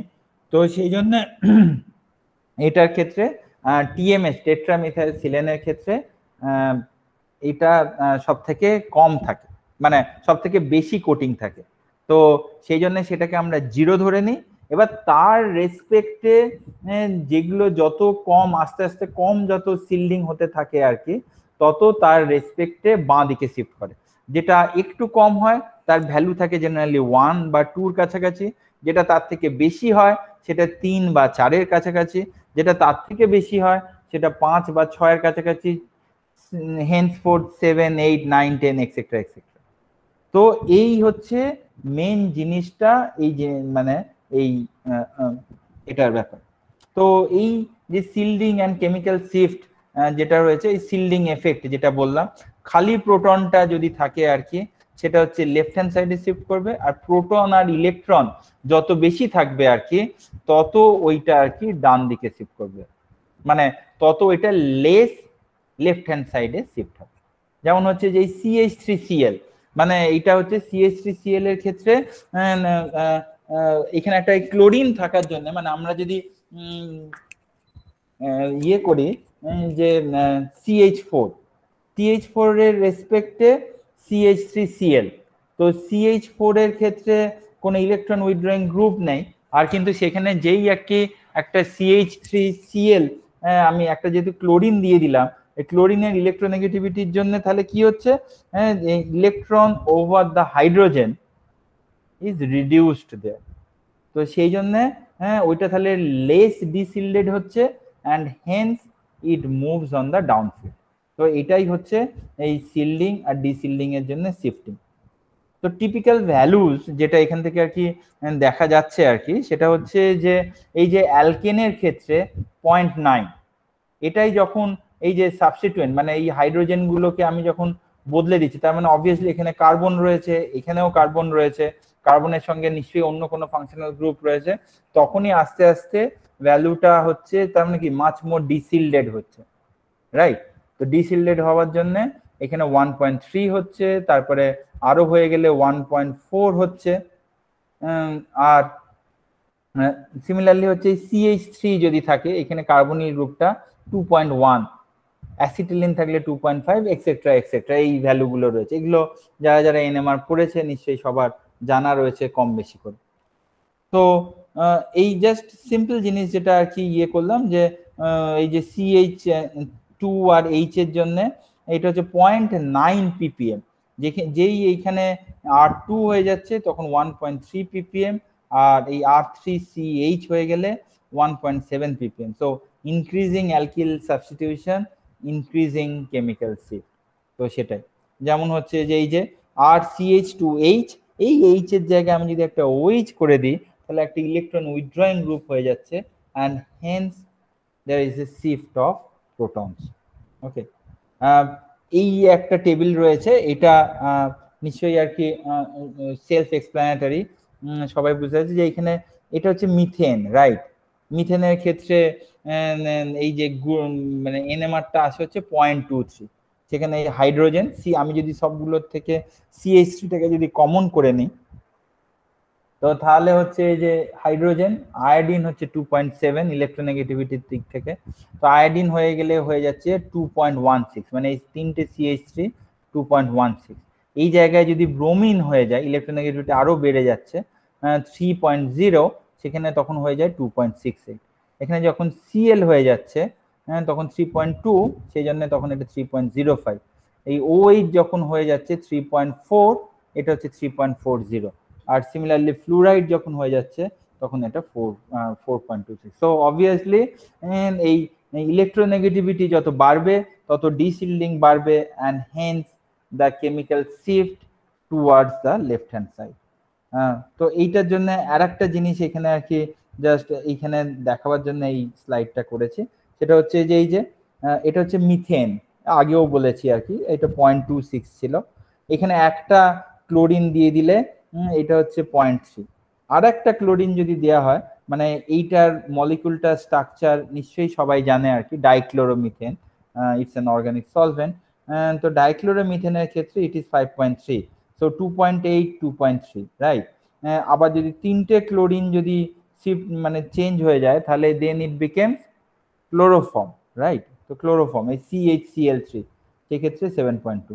তো এইখানে সেই জন্য কিউমুলেটিভ ডিসিল্ডিং এফেক্ট, মানে যত আস্তে আস্তে ক্লোরিন যত হচ্ছে কিউমুলেটিভ এক একটা করে দেখ, এই সিম্পলি জাস্ট এই অ্যাডিশন হচ্ছে 2.8 2.3, মানে আবার একটা প্রায় 2.80 প্রায় অ্যাডিশন হয়েছে, এখানে আবার কিছুটা আর কি কমেছে, বাট ওটাই আর কি, মানে জাস্ট এখানে আস্তে আস্তে কিউমুলেটিভ এফেক্ট, মানে তিনটে ক্লোরিন দিয়ে করলে তাহলে আরো বেশি এখানে এফেক্টের জন্য এখানে পাওয়া যায়। ওকে স্যার, হ্যাঁ বললাম স্যার অ্যালং দ্য এক্সিস ডাটাগুলো কি সবসময় 0 to 10ই থাকবে? না, ওটা হচ্ছে যে 0 to 14ও থাকতে পারে, 15ও থাকতে পারে। 0 to 14 অনেক সময় যদি অ্যাসিড যদি থাকে, আমি এখানে মনে হয় দিয়েও ছিলাম, কিন্তু আসলে এইগুলো ওই রকম ভাবে ইয়ে করে না, এই যে COH এর এগুলো 10 to 12 এ অনেক সময় COH থাকে, 14এও অনেক সময় আসে, কিন্তু ওইখানে ওই জিনিসগুলো বা অনেক সময় হয় যেটা সেটা হচ্ছে যে যদি মেটাল যদি এখানে যদি থাকে তো তখন অনেক বেশি ভ্যারি করে বা অনেক কিছু চেঞ্জ হয়ে যায়। তো ওইগুলো জেনারেলি 1H NMR এর ক্ষেত্রে অল দ্য ডেটাস, মানে যে যে প্রোটনগুলো কার্বনের সঙ্গে যে লেগে যেগুলো থাকে মোস্টলি সেগুলো অ্যারাইজ করে 1 to 10 এর মধ্যে মোস্টলি, বাট এমন নয় যে এর মধ্যেই থাকতে হবে, কিছু কিছু ক্ষেত্রে 14 অব্দিও 14এও আসতে পারে বা 13এও আসতে পারে যদি খুব বেশি ইলেকট্রন উইথড্রয়িং গ্রুপ যদি থাকে। ঠিক আছে, আচ্ছা। এটা আর একটা জিনিস যেটা হচ্ছে সেটা হচ্ছে যে এই যে যেমন এইটা এই দুটো হচ্ছে আইসোমার, রাইট? এটা হচ্ছে আইসোপ্রোপাইল ব্রোমাইড আর এইটা হচ্ছে এন প্রোপাইল ব্রোমাইড। ওকে, আইসোপ্রোপাইল ব্রোমাইডের ক্ষেত্রে কি হয়েছে না দুটো CH3 যেটা রয়েছে আর কি, তো দুটো CH3 হচ্ছে যে next carbon to CBr, right? তো সেই জন্য হচ্ছে পরের কার্বনটা বলে এই ইলেকট্রন উইথড্রয়িং এইগুলো তো পড়ে হচ্ছে নিশ্চয়ই যে আলফা হাইড্রোজেন বিটা হাইড্রোজেন, তো অবভিয়াসলি তাহলে এইটাকে আমি যদি ফাংশনাল গ্রুপ যদি ধরে নিই এটা হচ্ছে বিটা হাইড্রোজেন, তো বিটা হাইড্রোজেনের ক্ষেত্রে 1.73, রাইট? আর এই আলফা হাইড্রোজেনটা হচ্ছে 4.21 এখানে অ্যারাইজ।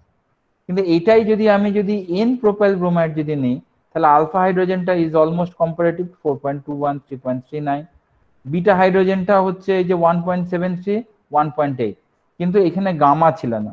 তো যত এটা দূরে যত হয়ে যাবে তত এইটার এফেক্ট, ওই উইথড্রয়িং এফেক্ট এই হাইড্রোজেনটায় তত কমে যাবে।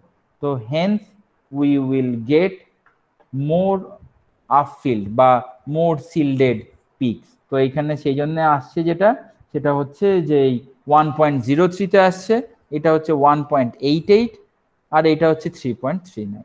তো এইটা তাহলে এইখানে তাহলে কয়েকটা জিনিস মনে রাখতে হবে, এই যে more electronegative atoms deshielded more and give larger shift values, আর একটা হচ্ছে effect decreases with distance, just ওই অ্যাসিডিক প্রোটনের ক্ষেত্রে। এগুলো তো পড়েইছিস নিশ্চয়ই ওই অ্যাসিডিক হাইড্রোজেনের ক্ষেত্রে, যে কোথায় কি কি রকম ভাবে থাকবে, ওই যে অ্যাসিডিটি বার করার সময় আর কি, ওই alpha hydrogen effect, beta hydrogen, বা ওই যে আলফা হাইড্রোজেন, আলফা জায়গায় যদি একটা ইলেকট্রন উইথড্রয়িং গ্রুপ যদি থাকে অ্যাসিডিকের ক্ষেত্রে, তাহলে তার যে এফেক্ট হবে, বিটা কার্বনে যদি একটা ইলেকট্রন উইথড্রয়িং গ্রুপ যদি থাকে তাহলে তার থেকে তার এফেক্ট কম হবে।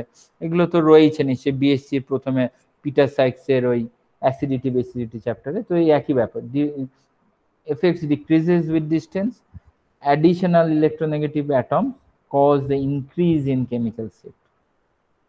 ওকে, এরপরে এই দুটো জিনিস যেগুলো রয়েছে, এই অ্যারোমেটিক প্রোটনসের ক্ষেত্রে জেনারেলি এই একটা রিং কারেন্ট হয়।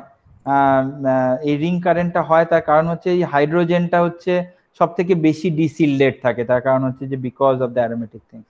তো বাইরে থেকে এই ম্যাগনেটিক ফিল্ড দিলে এইখানে একটা ইনডিউসড ফিল্ড আর কি জেনারেট হয়, এবং এই ইনডিউসড ফিল্ডের জন্যে এইখানে এটা সব থেকে বেশি ডিসিল্ডেড থাকে, that's why it arise in between 7 to 8, right, বেনজিনের ক্ষেত্রে।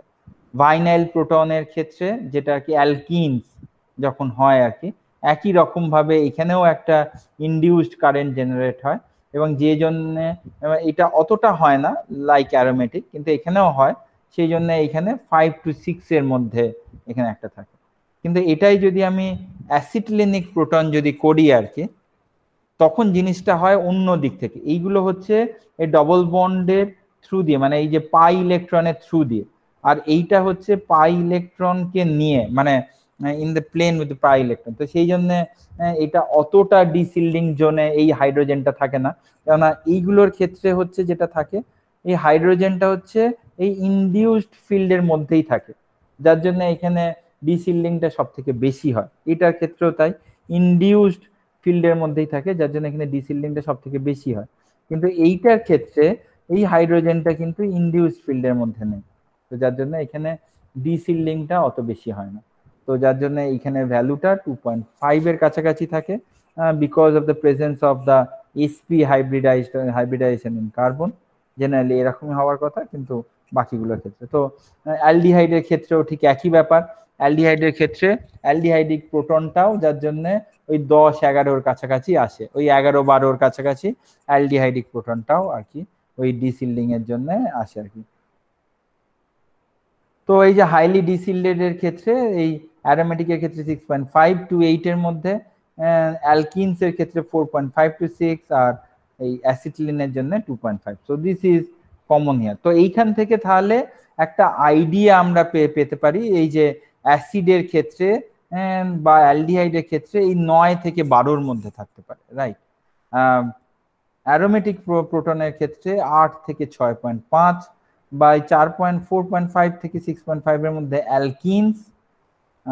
অ্যালকেনস যদি নাইট্রোজেন সাবস্টিটুয়েন্ট দিয়ে যদি থাকে 2.5 থেকে 4.5, আর এইখানে ওই sp2 হাইব্রিডাইজড বা এই sp3 হাইব্রিডাইজড কার্বনের সঙ্গে যদি থাকে 1 থেকে 1.5। তো ইনক্রিজিং শিল্ডিং, এটা হচ্ছে decreasing shielding.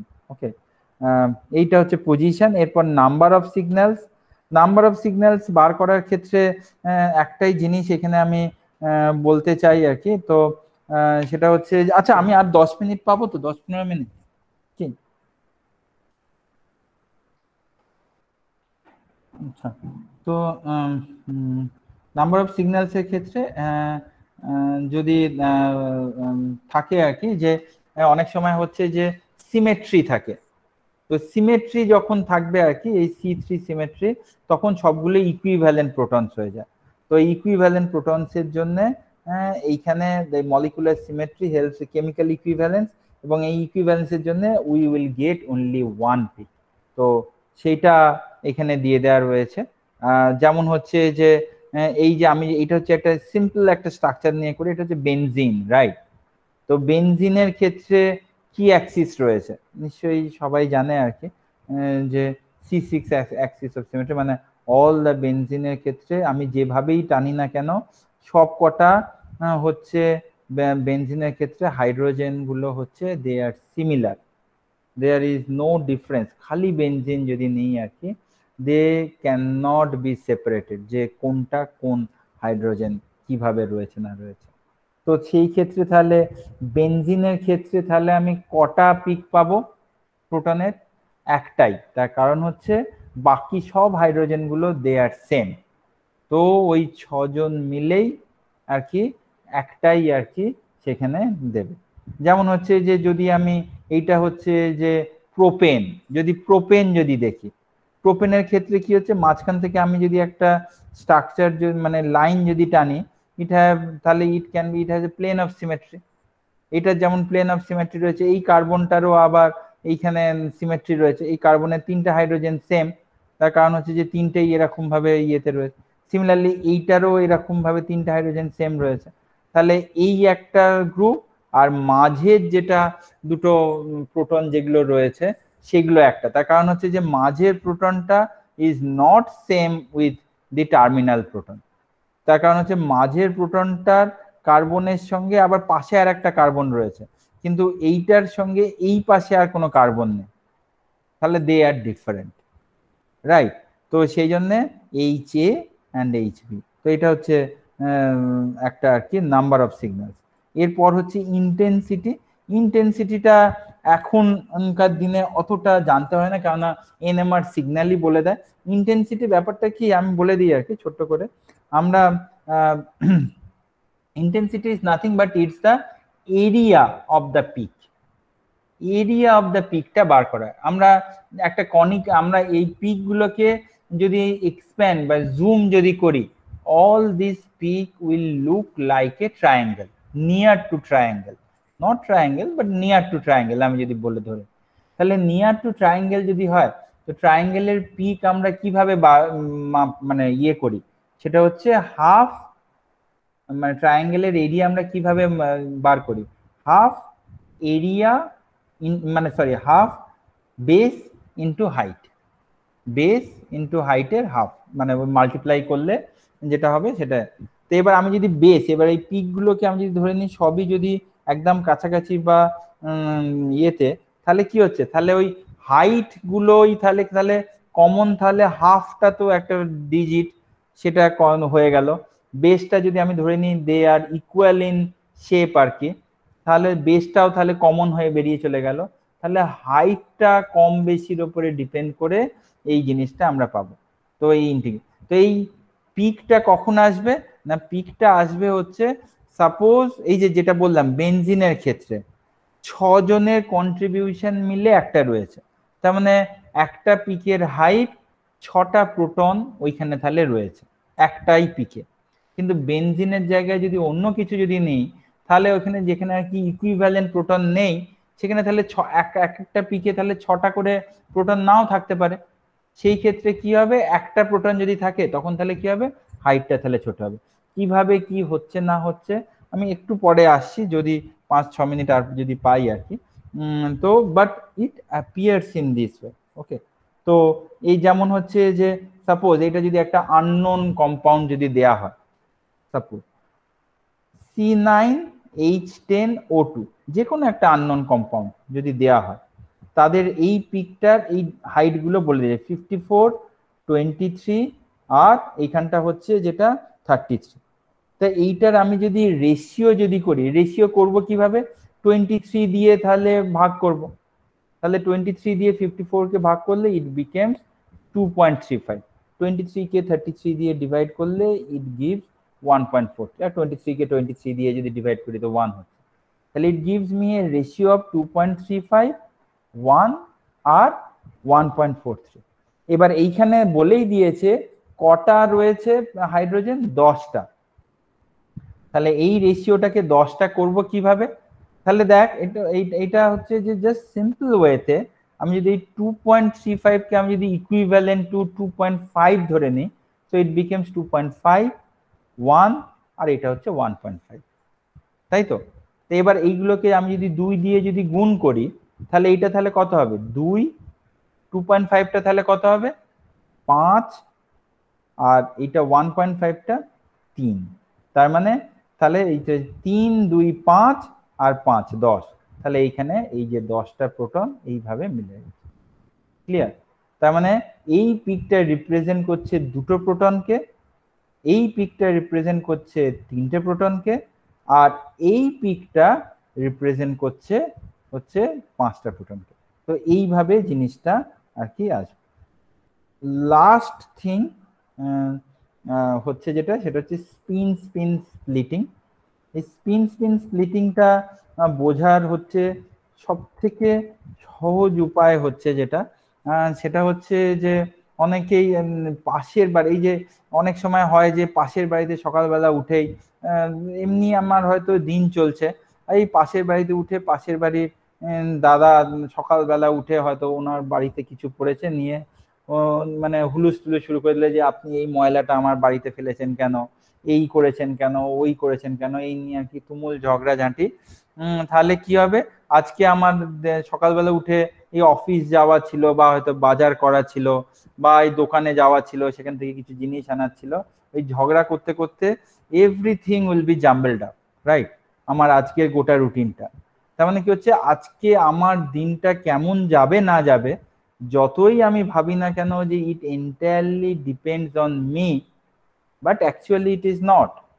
It entirely depends on পাশের বাড়ি কেমন কি থাকবে না থাকবে তার উপরে। জেনারেলি আমাদের লাইফের ক্ষেত্রে হয় যেটা, সেটা হচ্ছে যে পাশের বাড়ি বেশি মানে ঝামেলা করে না। তো সেই জন্য হচ্ছে আমাদের লাইফটা আমরা যেভাবে ডিটারমাইন করি সেইভাবেই চলে। কিন্তু পাশের বাড়ি কেউ যদি সকালবেলা উঠে যদি প্রচন্ড যদি ঝগড়া যদি লাগিয়ে দেয়, তাহলে কিন্তু আমার দিনটা কিন্তু এই ঝগড়াতেই কেটে যাবে, অন্যান্য অনেক জিনিসগুলো কিন্তু এফেক্ট করবে। ঠিক একই রকম ভাবে এই স্পিন স্প্লিটিং এর ক্ষেত্রে বা এই 1H NMR এর ক্ষেত্রে ম্যাক্সিমাম জিনিসটাই কিন্তু ডিপেন্ড করে হচ্ছে পাশের কার্বনে কটা হাইড্রোজেন রয়েছে না রয়েছে, তার উপর ডিপেন্ড করে হচ্ছে আমার কটা স্প্লিটিং হবে কি হবে না। মানে হচ্ছে যে ওই যদি পাশের কার্বন মানে পাশের বাড়ির যদি এমন কেউ যদি থাকে যে দেখলেই উনি ঝগড়া করেন, তাহলে আমি চেষ্টা করব পেছনের দরজা দিয়ে বেরোতে, যাতে ওনার সঙ্গে সামনের দরজায় যাতে না চেষ্টা করে। তার মানে কি হচ্ছে, আমার গতিপথ বদল হয়ে যাচ্ছে, বা আমি হয়তো উনি যে সময় সকালবেলা উঠে দরজার সামনে দাঁড়ান সেই সময়টা অ্যাভয়েড করে আমি অন্য সময় বেরোবার চেষ্টা করব, তো যাতে করে ওনার সঙ্গে যেন মুখোমুখি না হয়। তার মানে কি হচ্ছে, আমি তার মানে ওনাকে দিয়ে এফেক্টেড হচ্ছে, তার মানে আমি থাকছি কিন্তু ওই জিনিসটা আর কি এফেক্টেড হয়ে যাচ্ছে। তো এইখানে সেই জন্যই হচ্ছে স্পিন স্প্লিটিং। তো এখানে কয়েক রকমের স্পিন স্প্লিটিং রয়েছে, আমি সেগুলোর ডিটেলসে যাচ্ছি না, বাট এমনিতে হচ্ছে যেগুলো সেগুলো হচ্ছে যে এই যে ট্রিপলেট, কোয়াড্রেট, পেন্টেড এক্সেট্রা। মানে এই পেন্টেড, ট্রিপলেট, কোয়াড্রেট কিভাবে আসছে না আসছে অনেকেই হয়তো বুঝতে পারছে না, আমি জাস্ট একটু বলে দিই আর কি। যেমন হচ্ছে যে এইখানে এই একটা এক্সাম্পল দিয়ে এখানে বোঝানো রয়েছে, এটা হচ্ছে এটা নিশ্চয়ই সবাই জানে এই কম্পাউন্ডটার নাম, তাই তো? তো এই কম্পাউন্ডটার নাম হচ্ছে ইথাইল অ্যাসিটেট, রাইট? তো ইথাইল অ্যাসিটেট, তো এই ইথাইল অ্যাসিটেটের ক্ষেত্রে তাহলে এই হাইড্রোজেন দুটো তাহলে ডিটারমাইন্ড হবে কিভাবে, মানে এই এই এই CH3-র পাশে কটা হাইড্রোজেন রয়েছে? দুটো হাইড্রোজেন রয়েছে, রাইট? তো দুটো হাইড্রোজেনের মধ্যে তার মানে কটা নিউক্লিয়াস রয়েছে? দুটো নিউক্লিয়াস রয়েছে, এই এই হাইড্রোজেনটার একটা নিউক্লিয়াস রয়েছে, এই হাইড্রোজেনটার একটা নিউক্লিয়াস রয়েছে, রাইট? তো দুটো নিউক্লিয়াসের মোমেন্ট কিভাবে থাকতে পারে? দুটো একই দিকে থাকতে পারে, দুটো আলাদা দিকে থাকতে পারে, মানে এই হাইড্রোজেনটার এই দিকে থাকতে পারে, এই হাইড্রোজেনটার এই দিকে থাকতে পারে, বা এই হাইড্রোজেনটার এই দিকে থাকতে পারে, বা এই হাইড্রোজেনটার এই দিকে থাকতে পারে, বা দুটোই উল্টো দিকে থাকতে পারে, রাইট? তো এইটা হচ্ছে 4 রকম ভাবে এই দুজন লোক পাশের বাড়িতে রয়েছে, থাকতে পারে। তাহলে এই তিনটে হাইড্রোজেনের গতিবিধি ডিপেন্ড করবে কিরকম ভাবে, না অবভিয়াসলি ডিপেন্ড হবে এই দুজন কিভাবে থাকবে না থাকবে। মানে এই দুজন যদি সুখে থাকে, যদি ধরে নিই যে একই দিকে রয়েছে, বা এই দুজনের মধ্যে কেউ একজন ঝগড়া জুড়ে দিল, তার মানে আর এক রকম এনভায়রনমেন্ট, বা এই দুজনই একই সঙ্গে এই বাড়ির সঙ্গে ঝগড়া করছে, তো সেইটা হচ্ছে আর এক রকম। তো এই রকম তিনটে কেস তাহলে অ্যারাইজ হবে। তো তার প্রবাবিলিটি কিরকম হবে, এই একটা, এই একটা, এই একটা, এই দুটো সেম। তার কারণ হচ্ছে কোনো না কোনো একজন ব্যক্তি এই পাশের বাড়ির থেকে সবসময় ঝগড়া করছে, তো সেটা হচ্ছে দু রকম কেস হতে পারে। তো সেই জন্য 2, এইটা হচ্ছে 1, আর এইটাও হচ্ছে 1। তো এইটা হচ্ছে তাহলে অবভিয়াসলি এই তিনটে হাইড্রোজেন, তাহলে এই পাশের বাড়ির দুটো হাইড্রোজেনের জন্য always it will get A triplet. Clear? Similarly এইখানে কটা হাইড্রোজেন রয়েছে? 3টে, তার মানে 3টে নিউক্লিয়াস রয়েছে। তাহলে 3টে নিউক্লিয়াস কিরকম ভাবে থাকতে পারে? এই 3টে একই দিকে থাকতে পারে, এই 3টের মধ্যে যে কোনো একটা ঝগড়া করতে পারে, এই যে কোনো একটা ঝগড়া করতে পারে, এই 3টের মধ্যে যে কোনো দুজন ঝগড়া করতে পারে, বা এই 3জনের মধ্যে 3জনই আর কি উল্টো দিকে বা ঝগড়া করতে। তো তাহলে কিরকম হতে পারে? ক রকমের হতে পারে? 4 রকমের। একটা হচ্ছে 3জনই একই দিকে, 3জনের মধ্যে যে কোনো একটা উল্টো দিকে, 3জনের মধ্যে যে কোনো দুটো উল্টো দিকে, আর 3জনের মধ্যে 3জনই উল্টো দিকে। তো 4 রকম স্টেটে থাকতে পারে। তার মানে এইটা হচ্ছে কোয়াড্রেট। তাহলে এই যে স্প্লিটিং, এই যে ট্রিপলেট, কোয়াড্রেট, এইগুলো তার মানে ডিপেন্ড করবে কি সিম্পল ওয়েতে পাশের কার্বনে কটা হাইড্রোজেন রয়েছে সেইটাকে যোগ করে +1 যদি করে দিই তাহলেই হয়ে যাচ্ছে। এই যে পাশের হাইড্রোজেনে যদি দুটো রয়েছে, পাশের হাইড্রোজেনে যদি ইয়ে যদি থাকে +1 যদি করে দিই, তাহলে ইট ফর্মস হিয়ার 3, রাইট? তো এইখানে তাহলে ইট বিকেম এই যে 2 + 1, তাহলে ট্রিপলেট। পাশের হাইড্রোজেনে ছিল 3টে, তাহলে 3 + 1 কোয়াড্রেট, এই যে কোয়াড্রেট রয়েছে, রাইট? হেন্স 4। তো তাহলে এই n প্লাস, এবার এই মাঝে সিগন্যালগুলো কিভাবে আসছে না আসছে সেগুলো নিয়ে আমি আর বেশি ইয়ে করছি না। এর পরে যেটা রয়েছে সেটা হচ্ছে যে অ্যাডজাসেন্ট প্রোটনস গুলো, এই যে ব্রোমো যেটা রয়েছে, এখানে যদি একটা হাইড্রোজেন রয়েছে যদি ধরে নিই, তাহলে কি হবে? এই হাইড্রোজেনটা, তাহলে এই দুটো হাইড্রোজেনের জন্য তাহলে কি হবে? এই প্রোটনটা, এখানে একটা প্রোটন রয়েছে তাই তো, এই দুটো প্রোটনটা তাহলে কি পাবে? It will get a doublet. কারণ এই যে একটা n+1 ফর্মুলায়, তাহলে either it can stay in this way or it can stay in the other, সেই জন্য ইট ইজ ডাবলেট। তাহলে এই প্রোটনটা তাহলে কিভাবে পাবে? এই প্রোটনটার জন্য তাহলে কি সিগন্যাল পাবে? এই দুটো প্রোটনের জন্য ইট will B triplet, right? Triplet. So it will B triplet, এই যে ট্রিপলেট। তো এইখানে হচ্ছে যেটা, সেটা হচ্ছে যে এই যে ডাবলেট, এই দুটো অপোজিট করে এখানে একটা ইয়ে রয়েছে ট্রিপলেট, মানে এই একটা আর এইটা হচ্ছে ট্রিপলেট। তো এইটা হচ্ছে অ্যাডজেসেন্ট প্রোটনটা কিভাবে রয়েছে স্প্লিটিং। তো এই 4টে জিনিস আর এই 4টে ইয়ে, এই করলেই পুরো জিনিসটা বোঝা যাবে। নাও কামস দা কয়েকটা প্র্যাকটিস প্রবলেম। এক্সপেক্ট করব যে সবাই একটু তাড়াতাড়ি যদি বলতে থাকে তাহলে আমার এটা এরপরেই হয়ে যাবে, আর কিছু নেই আর কি। এখানে C6H12, এইটা তাহলে কি হতে পারে? এই একটাই সিংলেট 12 প্রোটন, তার মানে এটা কি ইন্ডিকেট করছে এখানে, মানে কি স্ট্রাকচার হতে পারে? আচ্ছা, সবাই তো নিশ্চয়ই NB, মানে ওই যে নন বন্ডিং, ওই যে মানে হাইড্রোজেন ডেফিসিয়েন্সি ইন্ডেক্স বা কটা ডবল বন্ড রয়েছে না রয়েছে, এগুলো কি বার করতে জানে?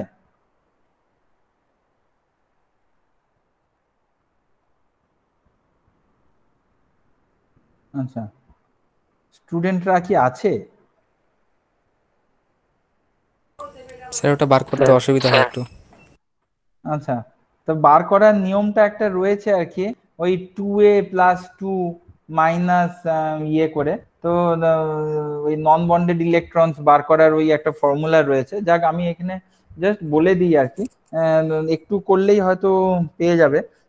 সেটা হচ্ছে যে এই যে কার্বনের ক্ষেত্রে এখানে এটা আচ্ছা আমি ওই নিয়মটা এখন বলছি না, কারণ নিয়মটা বলতে গেলে আবার এক্সট্রা 5 মিনিট লাগবে হয়তো। তো হচ্ছে যেটা এখানে কার্বন 6টা রয়েছে, তাই তো।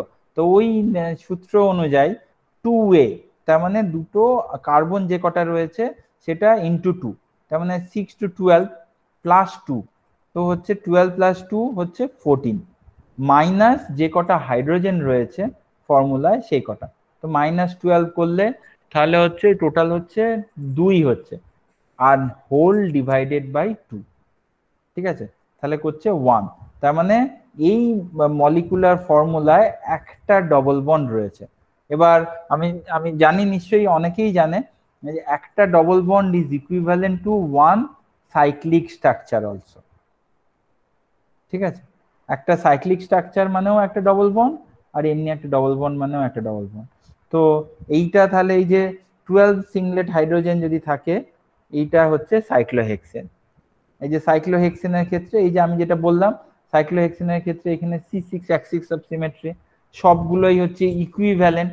যেহেতু সবগুলো ইকুইভ্যালেন্ট সেহেতু এইখানে ইট গিভস এ সিংলেট। কেননা পাশের বাড়ির লোকও যা, আমার বাড়ির লোকও তাই, একই, because all we R same.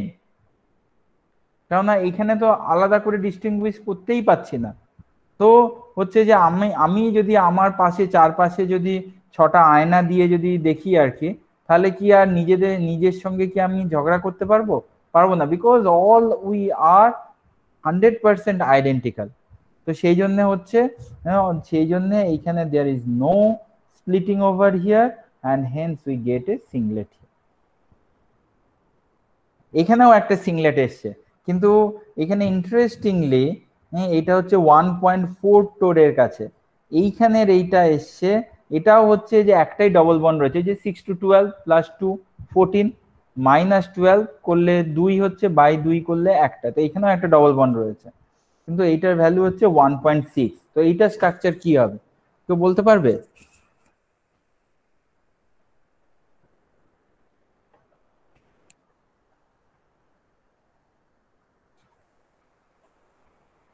আচ্ছা, তো মনে হয় যে বেশি ওয়েট করে স্যার লাভ। এটা হ্যাঁ, এটাই স্যার কি এটাতে ছিল? হ্যাঁ হ্যাঁ একটা ডাবল বন্ড মানে নর্মাল থাকবে, যদি সাইক্লিক না হয় তাহলে ডাবল বন্ডের জন্য হবে, মানে এটা ডাউন ফিল্ডের দিকে আসবে, হ্যাঁ, তার তো ডাবল বন্ড আছে জন্য।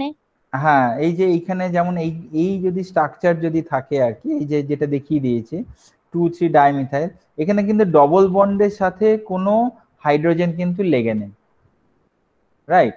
তো যার জন্য একদম এই 6 5 6 7 কাছে কোনো প্রোটন নেই। এখানে প্রোটন যেটা রয়েছে সেটা হচ্ছে CH3 তে রয়েছে, তো ডবল বন্ড থেকে একটু দূরে রয়েছে। তো যেহেতু একটু দূরে রয়েছে সেই জন্য এটা 1.4 এমনি হচ্ছে সাইক্লোহেক্সিনের জন্য, সেই জন্য একটু এটা আর কি ডাউনফিল্ডে শিফট করেছে এই 1.6 1.7 এর কাছে, রাইট, যে একটু ডবল বন্ড থেকে দূরে রয়েছে।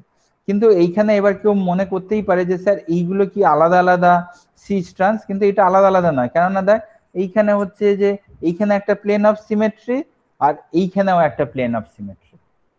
তার মানে হচ্ছে যে এই চারটে CH3 যেদিকেই ঘোরাস না কেন দে আর ইকুইভ্যালেন্ট। ইকুইভ্যালেন্ট।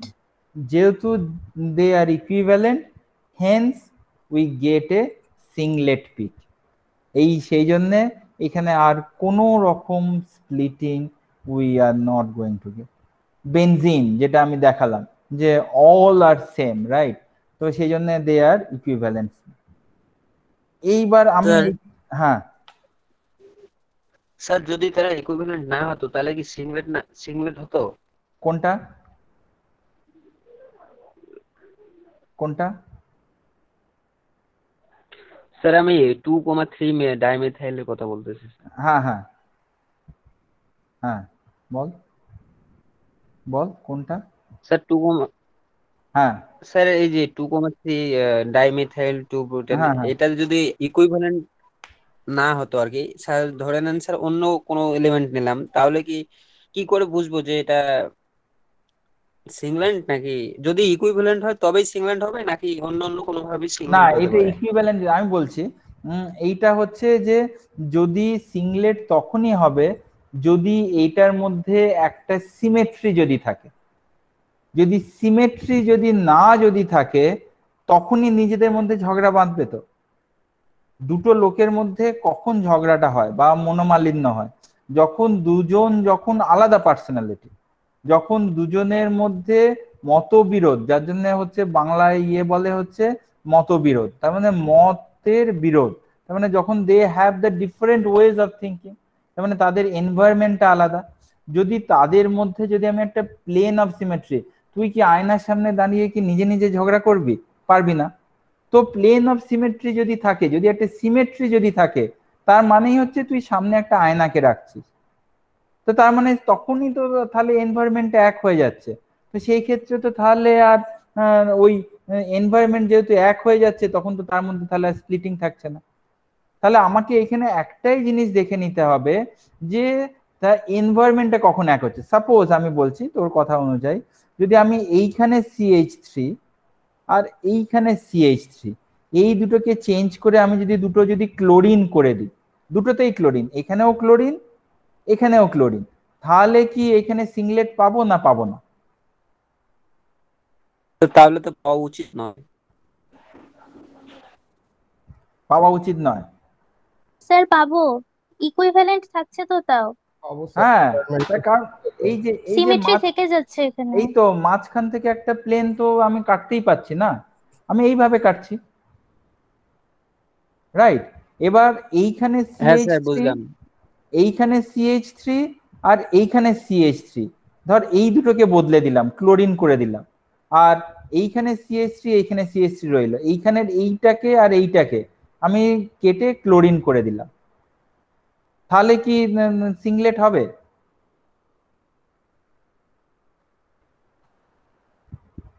স্যার মাঝখান দিয়ে যদি কাটা যায় তাহলেও তো একই থেকে যায়, রাইট, সিমেট্রি থাকে। রাইট। এই মাঝখান থেকে তাহলে আমি যদি কাটি, তাহলেই হচ্ছে যে সিমেট্রি থাকছে, তার মানে তখনও তাহলে এটা হচ্ছে যে আমি সিংলেট পাবো।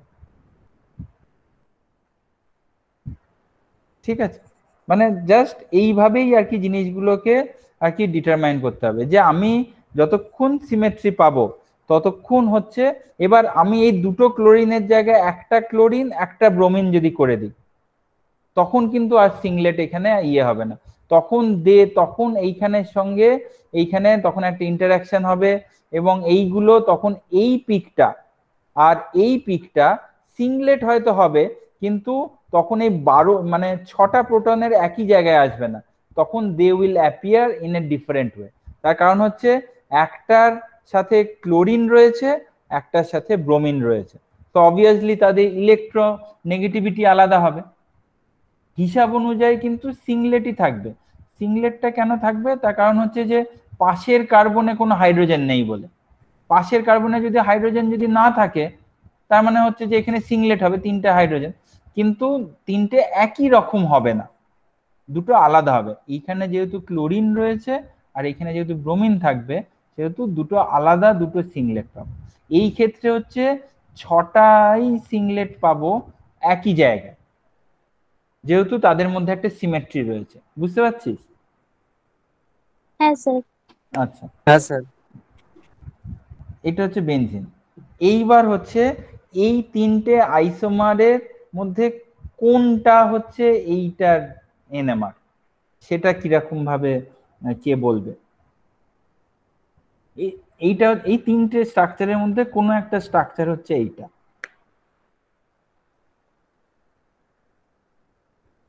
একটা সিংলেট, 4টে হাইড্রোজেন 7-এর কাছে, আর একটা হচ্ছে সিংলেট রয়েছে এই 2.3-এর কাছে, সেটা। আচ্ছা, এই 2.3-এর কাছে যে পিকটা যেটা রয়েছে, এটা কিসের পিক? মানে অ্যারোমেটিক হাইড্রোজেনের পিক না CH3-এর পিক? এই 2.3-এর কাছে যেটা রয়েছে CH3, sir CH3। CH3, right. তো সেটা হচ্ছে CH3-এর পিক। আর তাহলে এই 7-এর কাছাকাছি যেটা রয়েছে সেটা হচ্ছে অ্যারোমেটিক প্রোটনের কাছে যেগুলো রয়েছে, রাইট? তো তাহলে এইটা তাহলে কোনটা আসবে?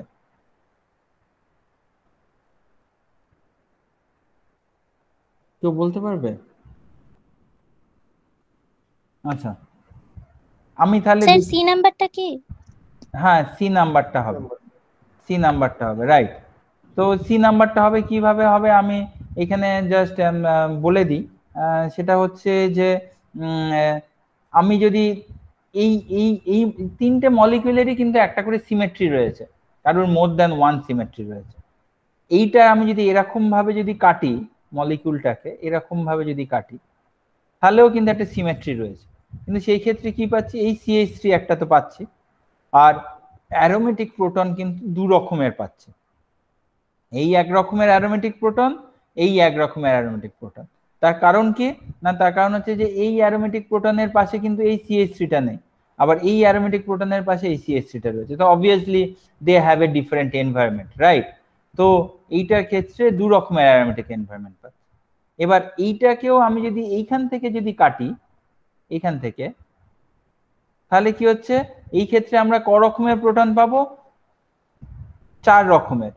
এই এক CH3, এই একটা CH মানে CH অ্যারোমেটিক, এই একটা CH, এই একটা CH। তার কারণ কি না, এই এই হাইড্রোজেনটার পাশে এই CH3টা রয়েছে বা এই এটা, আবার এইটার পাশে কিন্তু খালি এইটাই রয়েছে, এটা নেই। আবার এইটার পাশে এইটার দুপাশেই আবার এই CH3 রয়েছে। চারটে এনভায়রনমেন্ট সম্পূর্ণ আলাদা, কিন্তু আমি মাঝখান থেকে যদি কাটি তাহলে দে ফর্ম এ সিমেট্রিক স্ট্রাকচার। তো প্লেন অফ সিমেট্রি রয়েছে। তো তাহলে এইটার ক্ষেত্রে হচ্ছে আমরা তাহলে চারটে পিক পাবো। এইখানে একটা সিংলেট, এইখানে একটা সিংলেট, আর এইখানে হচ্ছে ডাবলেট, আর এইখানে ডাবলেট, তাই তো। তার কারণ হচ্ছে যে এইখানে ডাবলেট পাবো কেন, এইটার পাশে এই হাইড্রোজেনটা রয়েছে, একটা হাইড্রোজেন থাকলে তাহলে কি হবে, ডাবলেট। তাহলে এইটার পাশেও তাহলে কটা রয়েছে, এইটা রয়েছে, তাহলে এইখানেও তাহলে একটা ডাবলেট পাবো, রাইট।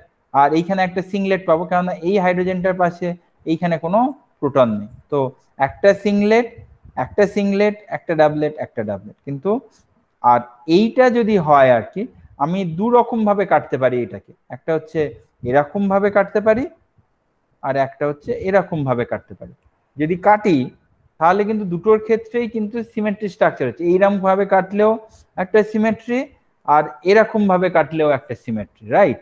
তো তাহলে তাই যদি হয় আর কি, তাহলে এখানে তাহলে ক রকমের প্রোটন রয়েছে, এই এক রকমের একটা প্রোটন, আর এই এক রকমের একটা প্রোটন। কেননা এই প্রোটনটা আর এই প্রোটনটা সেম, আর সিমিলারলি এই প্রোটনটা আর এই প্রোটনটা সেম, তাই তো। আর এইখানে এই CH3টা তাহলে তাহলে এইটাই যদি হয়, তাহলে এই যে এই সিংলেটটা, এই অ্যারোমেটিক প্রোটনের হচ্ছে এই বি, আর এই CH3টা হচ্ছে এইখানে। তো এই রকম ভাবে তাহলে এই তিনটে আইসোমার, এইটা তো আমরা সবাই জানি জাইলিন, জাইলিনের তিনটে আইসোমারকে just by using the NMR আমরা এইভাবে সেপারেট করতে পারি বা আইসোলেট করতে পারি, ঠিক আছে, এই NMR। এটা হচ্ছে ইথাইল অ্যাসিটেটের একটা দিয়ে দেয়া রয়েছে। এই যে CH3, এই CH3টা তাহলে কি হবে, এই CH3টা মানে এই কোনটা হবে, এইটা হবে, এইটা হবে না এইটা হবে, এই CH3টা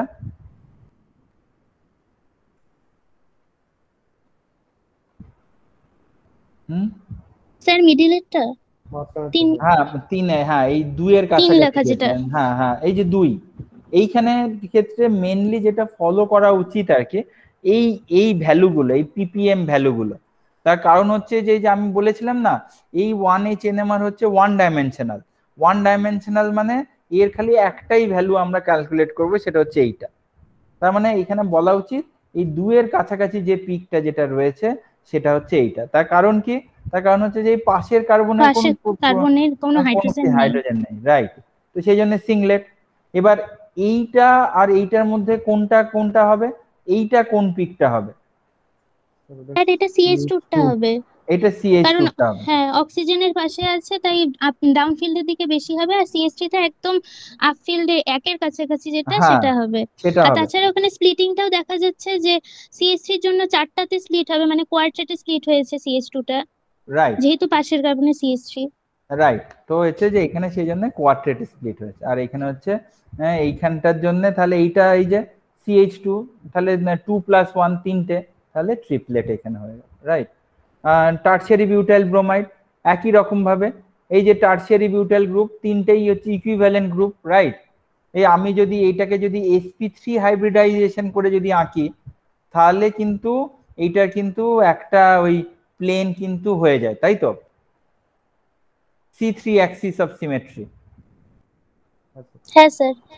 তাই তো। তো C3 axis তার মানে তিনটে হচ্ছে সিমেট্রি হয়ে যাচ্ছে।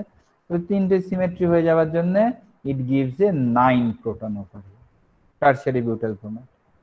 সিমিলারলি ইথাইল ব্রোমাইডের ক্ষেত্রে একই রকম, যে এই যে এ আর বি, এইটা যেহেতু ব্রোমিনের সঙ্গে যেহেতু লাগানো রয়েছে তাহলে এইটা এখানে হবে ডাউন ফিল্ডে, তাহলে এই ব্রোমিনটা এখানে, আর পাশেরটায় কটা রয়েছে, তিনটে রয়েছে, রাইট। তো 3+1 চারটে, এখানে এই চারটে, আর এইখানটায় হচ্ছে যেটা, সেটা যে দুটো রয়েছে, তাহলে এই CH3টা এখানে আসবে, আর দুটো প্লাস একটা তিনটে, এখানে ট্রিপলেট। তো এরকম কয়েকটা আর কি এক্সাম্পল রয়েছে। 1 ব্রোমোপ্রোপেন, এখানে 1 ব্রোমোপ্রোপেনের ক্ষেত্রে এই CH2টা তাহলে কটা হবে, ছটা, রাইট রাইট, ছটা। এখানে এই গুনলে দেখবি ছটাই পাবি আর কি। এখানে 1 2 3 4 5 6, এই যে 1 2 3 4 5 6, ছটাই রয়েছে। আর এইখানে তাহলে এইটা তাহলে কটা হবে, এটার হচ্ছে যে তিনটে হবে, এই যে 1 2 3, আর এইটার তাহলে কটা হবে, তিনটে, এই যে 1 2 3, ক্লিয়ার। তো এটা হচ্ছে 1 ব্রোমোপ্রোপেন। সিমিলারলি আইসোপ্রোপাইল ক্লোরাইড, ওই এইখানে তাহলে আইসোপ্রোপাইল ক্লোরাইডের আবার একটা সিমেট্রি রয়েছে, এখান থেকে আমি যদি টানি তাহলে এই দুটো সিমেট্রি, এই দুটো যদি সিমেট্রি যেহেতু সেহেতু তাহলে এই প্রোটনটার ক্ষেত্রে কি, তাহলে এই CH3টা কি হবে, এই CH3টা হচ্ছে তাহলে ডাবলেট হবে, কারণ এখানে CH রয়েছে। তো এইখানে হচ্ছে যে এইখানে একটা ডাবলেট রয়েছে, এটা যদিও বোঝা যাচ্ছে না, এক্সপ্যান্ড করলে বোঝা যাবে, এখানে একটা ডাবলেট রয়েছে, এবং এটা হচ্ছে 6টা প্রোটনের, কেননা এইটা আর এইটা হচ্ছে সেম। আর এইটা তাহলে কটা হবে, এইটার এগেনস্ট এখানে 7টা রয়েছে, 7টা, মানে 6টা, এখানে 6টা প্রোটন রয়েছে, হেন্স ইট ইজ এ সেপ্টেট। এখানে এই যে সেপ্টেটটা এখানে, ওকে। তো এইরকম ভাবেই আরো কয়েকটা এক্সাম্পল দিয়ে দেওয়া রয়েছে, আমি আর ওইগুলোয় যাচ্ছি না, মোটামুটি একই রয়েছে। লাস্ট থিং হচ্ছে যেগুলো রয়েছে এনএমআর এর অ্যাপ্লিকেশন। এনএমআর এর ক্ষেত্রে হচ্ছে আমরা ইউজ যেগুলো করি, obviously chemical synthesis and reaction monitoring এ ইউজ করা হয়, মলিকুলার ইমেজিং এ ইউজ করা হয় NMR, metabolic profiling, molecular structures, dynamics, molecular interactions, low throughput ligand screening যেটা বলছিলাম, ইনঅর্গানিকে যেগুলো লাগে, ড্রাগ ডিসকভারিতে লাগে এনএমআর, এগ্রিকালচারে লাগে, মানে কিরকম টাইপের গ্লুকোজ হচ্ছে গ্রেনসে সেরকম আর কি দেখবার জন্য, and the polymers also requires the NMR. Applications of NMR এর মধ্যে অবভিয়াসলি আমাদের সিনথেটিক অর্গানিক কেমিস্ট্রিতে প্রচুর লাগে, এইসব কমপ্লেক্স স্ট্রাকচার, ট্যাক্সল, এইসব স্ট্রাকচারগুলোকে ডিরাইভ করতে লাগে। In the dynamic process or proteins এও আর কি NMR লাগে, and also the NMR is utilized in brain imaging, যেটা MRI বলে, এটা হচ্ছে MRI of a human brain। এখানে হয় কি, এখানেও ওই পিক লাইক স্ট্রাকচার আসে, কিন্তু এগুলোকে সবগুলোকে ইমেজগুলোকে এমন ভাবে অ্যাডজাস্ট করে নেয় মেশিন যে ultimately we get a picture. So this is a MRI images of a brain. This is এই যে ব্রেনের এমআরআই ইমেজ, ম্যাগনেটিক রেজোনেন্স, এখানে ওই একই রকম ব্যাপার, এখানেও হচ্ছে যে ওই প্রোটন যেগুলো থাকে সেগুলোকে সব এক জায়গায় করে আমরা এখানে পাই। ওই একটা অনেকেই বলতে পারে যে এমআরআই কেন নাম হলো, এনএমআরও তো হতে পারতো, NMR of human being, right. তো এটা আমি এক জায়গায় পেয়েছিলাম, সেই জন্য আমি শেয়ার করতে চাই। এটা হচ্ছে যে এমআরআই হচ্ছে magnetic resonance imaging, it is non invasive, nuclear is omitted, কেননা এনএমআর অফ হিউম্যান বললে সেখানে নিউক্লিয়ার আসে আর কি। তো nuclear is omitted because of public fear that it would be radioactive. তো অনেক জায়গায় আর কি রয়েছে যে অনেকেই ভাবতে থাকে যে এই যে নিউক্লিয়ার মানেই হয়তো সেখানে কোনো রেডিও অ্যাক্টিভ সাবস্টেন্স দেবে, আমার হয়তো ক্ষতি হয়ে যেতে পারে দেহে। তো সেই জিনিসটাকে যাতে লোকের মধ্যে যাতে এই ভীতিটা যাতে না থাকে, সেই জন্য নামটা জাস্ট বদলে দিয়ে এমআরআই করা হয়েছে, ম্যাগনেটিক রেজোনেন্স ইমেজিং। নইলে এটা এনএমআর দিলেও it remains the same thing, only the protons in one plane can be resonance at one time. Our computer puts together the slices to get the 3D, and through MRI এই tumours বা অন্য কোনো ইয়ে থাকলে can be easily detected. তো এইটা হচ্ছে application. আর last হচ্ছে সামারি। NMR হচ্ছে change in alignment of the atomic nuclei from the preferred energy states due to the intrinsic magnetic properties, এটা আর কি ইউজ হয়, used to determine the structural framework of the chemical compounds and also applicable for multiple disciplines like medicine, chemistry, biology, etc. This is all. কারোর এছাড়াও যদি কোনো প্রশ্ন যদি থাকে can ask.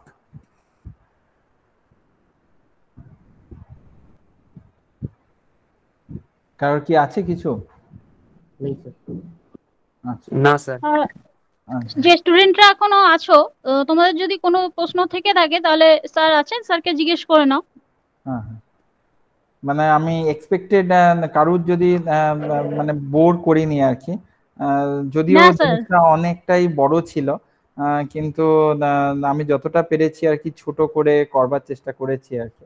বাট ওটাই আর কি, স্টুডেন্টদের কারুর কিছু যদি থাকে ক্যান অলওয়েজ আস্ক।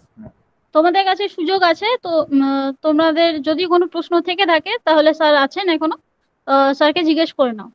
আশা করি তোমরা সবাই বুঝতে পেরেছো স্যার যেটা বললেন এতক্ষণ। কারো কি প্রশ্ন আছে? হ্যাঁ ম্যাম। হ্যাঁ বলো আশরাফ। না ম্যাম, কোনো প্রশ্ন নাই, আচ্ছা, বুঝেছি। আর কোনো প্রশ্ন নেই? আচ্ছা ঠিক আছে, ঠিক আছে, ধন্যবাদ জানাই স্যারকে এত সুন্দর একটা প্রেজেন্টেশন দেওয়ার জন্য, একটা লেকচার দেওয়ার জন্য। আর সবচেয়ে বড় কথা, আপনার মূল্যবান সময়ের থেকে এতটা সময় আমাদেরকে দেওয়ার জন্য। এবার হ্যাঁ, থ্যাংক ইউ স্যার। এবার চলে যাচ্ছি রবীন্দ্র স্যারের কাছে। স্যার।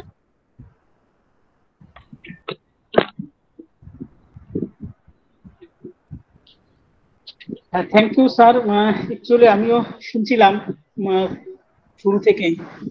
অ্যাকচুয়ালি এটা তো মডার্ন কেমিস্ট্রিতে একটা বার্নিং টপিক নিঃসন্দেহে। এনএমআর, সত্যি কথা বলতে আমরা তো মাস্টার ডিগ্রি করার পরে এই বিষয়গুলো স্যার যেটা আজকে এত সুন্দরভাবে তুলে ধরলেন, এগুলো মাস্টার ডিগ্রি করার পরে আমরা কিছু কিছু বেসিক এই জায়গাগুলো আমরা পড়েছি এবং স্পেশাল ল্যাবে এই এনএমআর মেশিন যেগুলো স্যার দেখাচ্ছিলেন এবং তার যে ফাংশনিং যে প্রসিডিওর গুলো, সেগুলো আমরা শুনেছি বা দেখেছি। একটু খুব বেশি তো এইসব কাজ আমরা করিনি।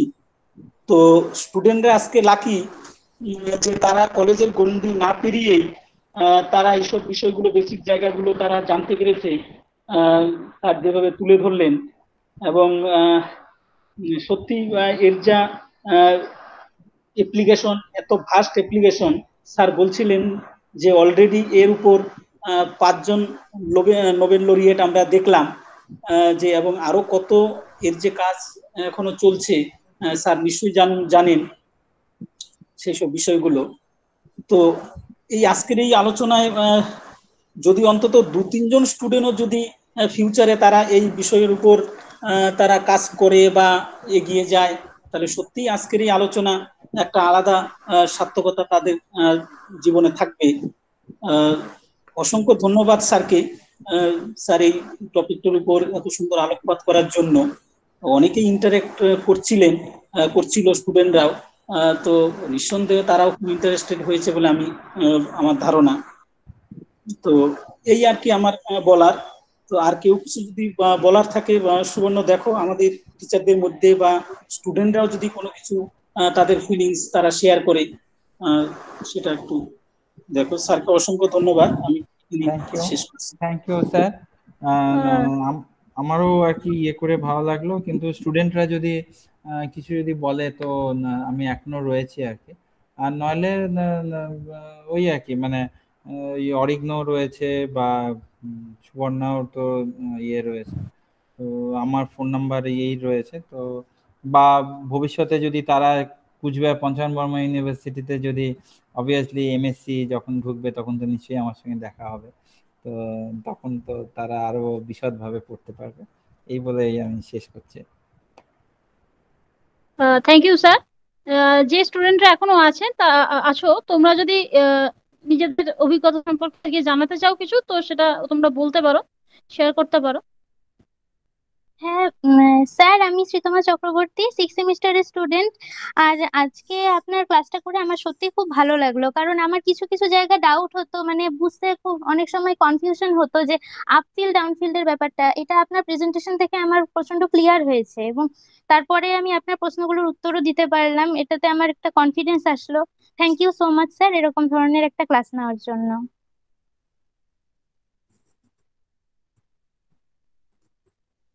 Thank you Sreetama. Thank you. Ah, thank you.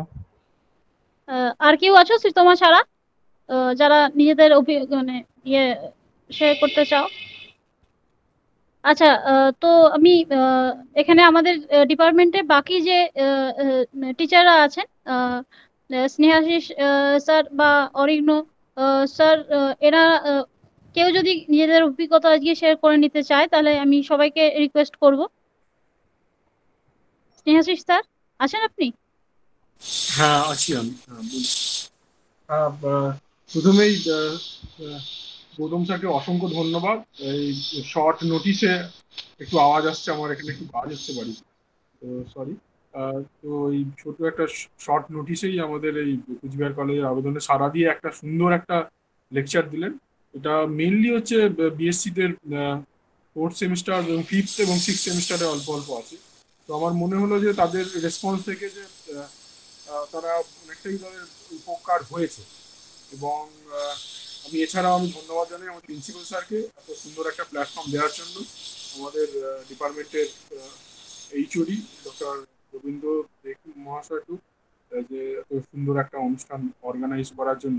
এবং আরো আমরা ভবিষ্যতে আরো এরকম অনুষ্ঠান অর্গানাইজ করব, এবং যাতে স্টুডেন্টরা যাতে আরো সাহায্য পায়, আরো ফিউচারে যাতে তাদের ইন্টারেস্ট জাগে। কারণ যেরকম ভাবে যাচ্ছে রিসার্চের দিকেও, এইগুলো একটু রিসার্চের দিকেও, গবেষণার দিকেও স্যার যেটা বললেন যে এত অ্যাপ্লিকেশন আছে এনএমআর এ। তো এনএমআর ইনস্ট্রুমেন্ট সম্বন্ধে জানা এবং তার বেসিক নলেজ কিন্তু বিএসসি দিয়ে শুরু হয়।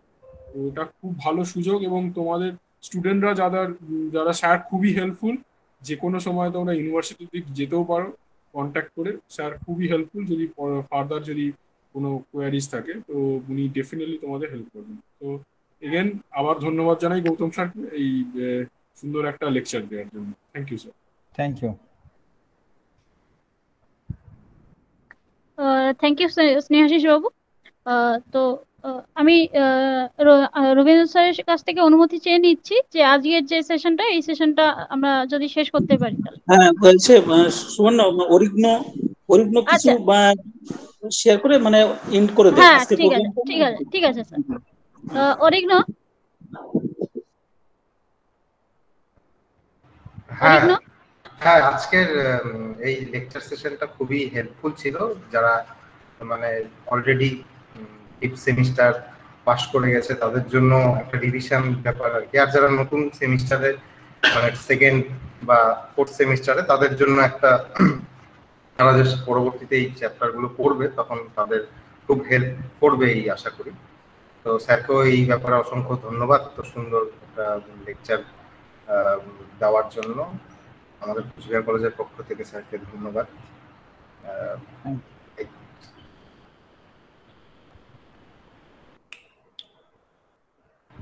Thank you Arighna Saha.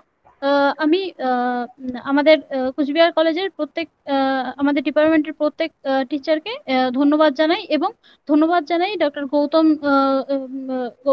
গৌতম বিশ্বাস আপনাকে, আপনার আজকের এই স্পেশাল লেকচারটার জন্য। এবং সেই সাথে আমি আজকের যে আমাদের এই অনুষ্ঠানটা সেটা আজকে শেষ করছি। ওকে, ধন্যবাদ।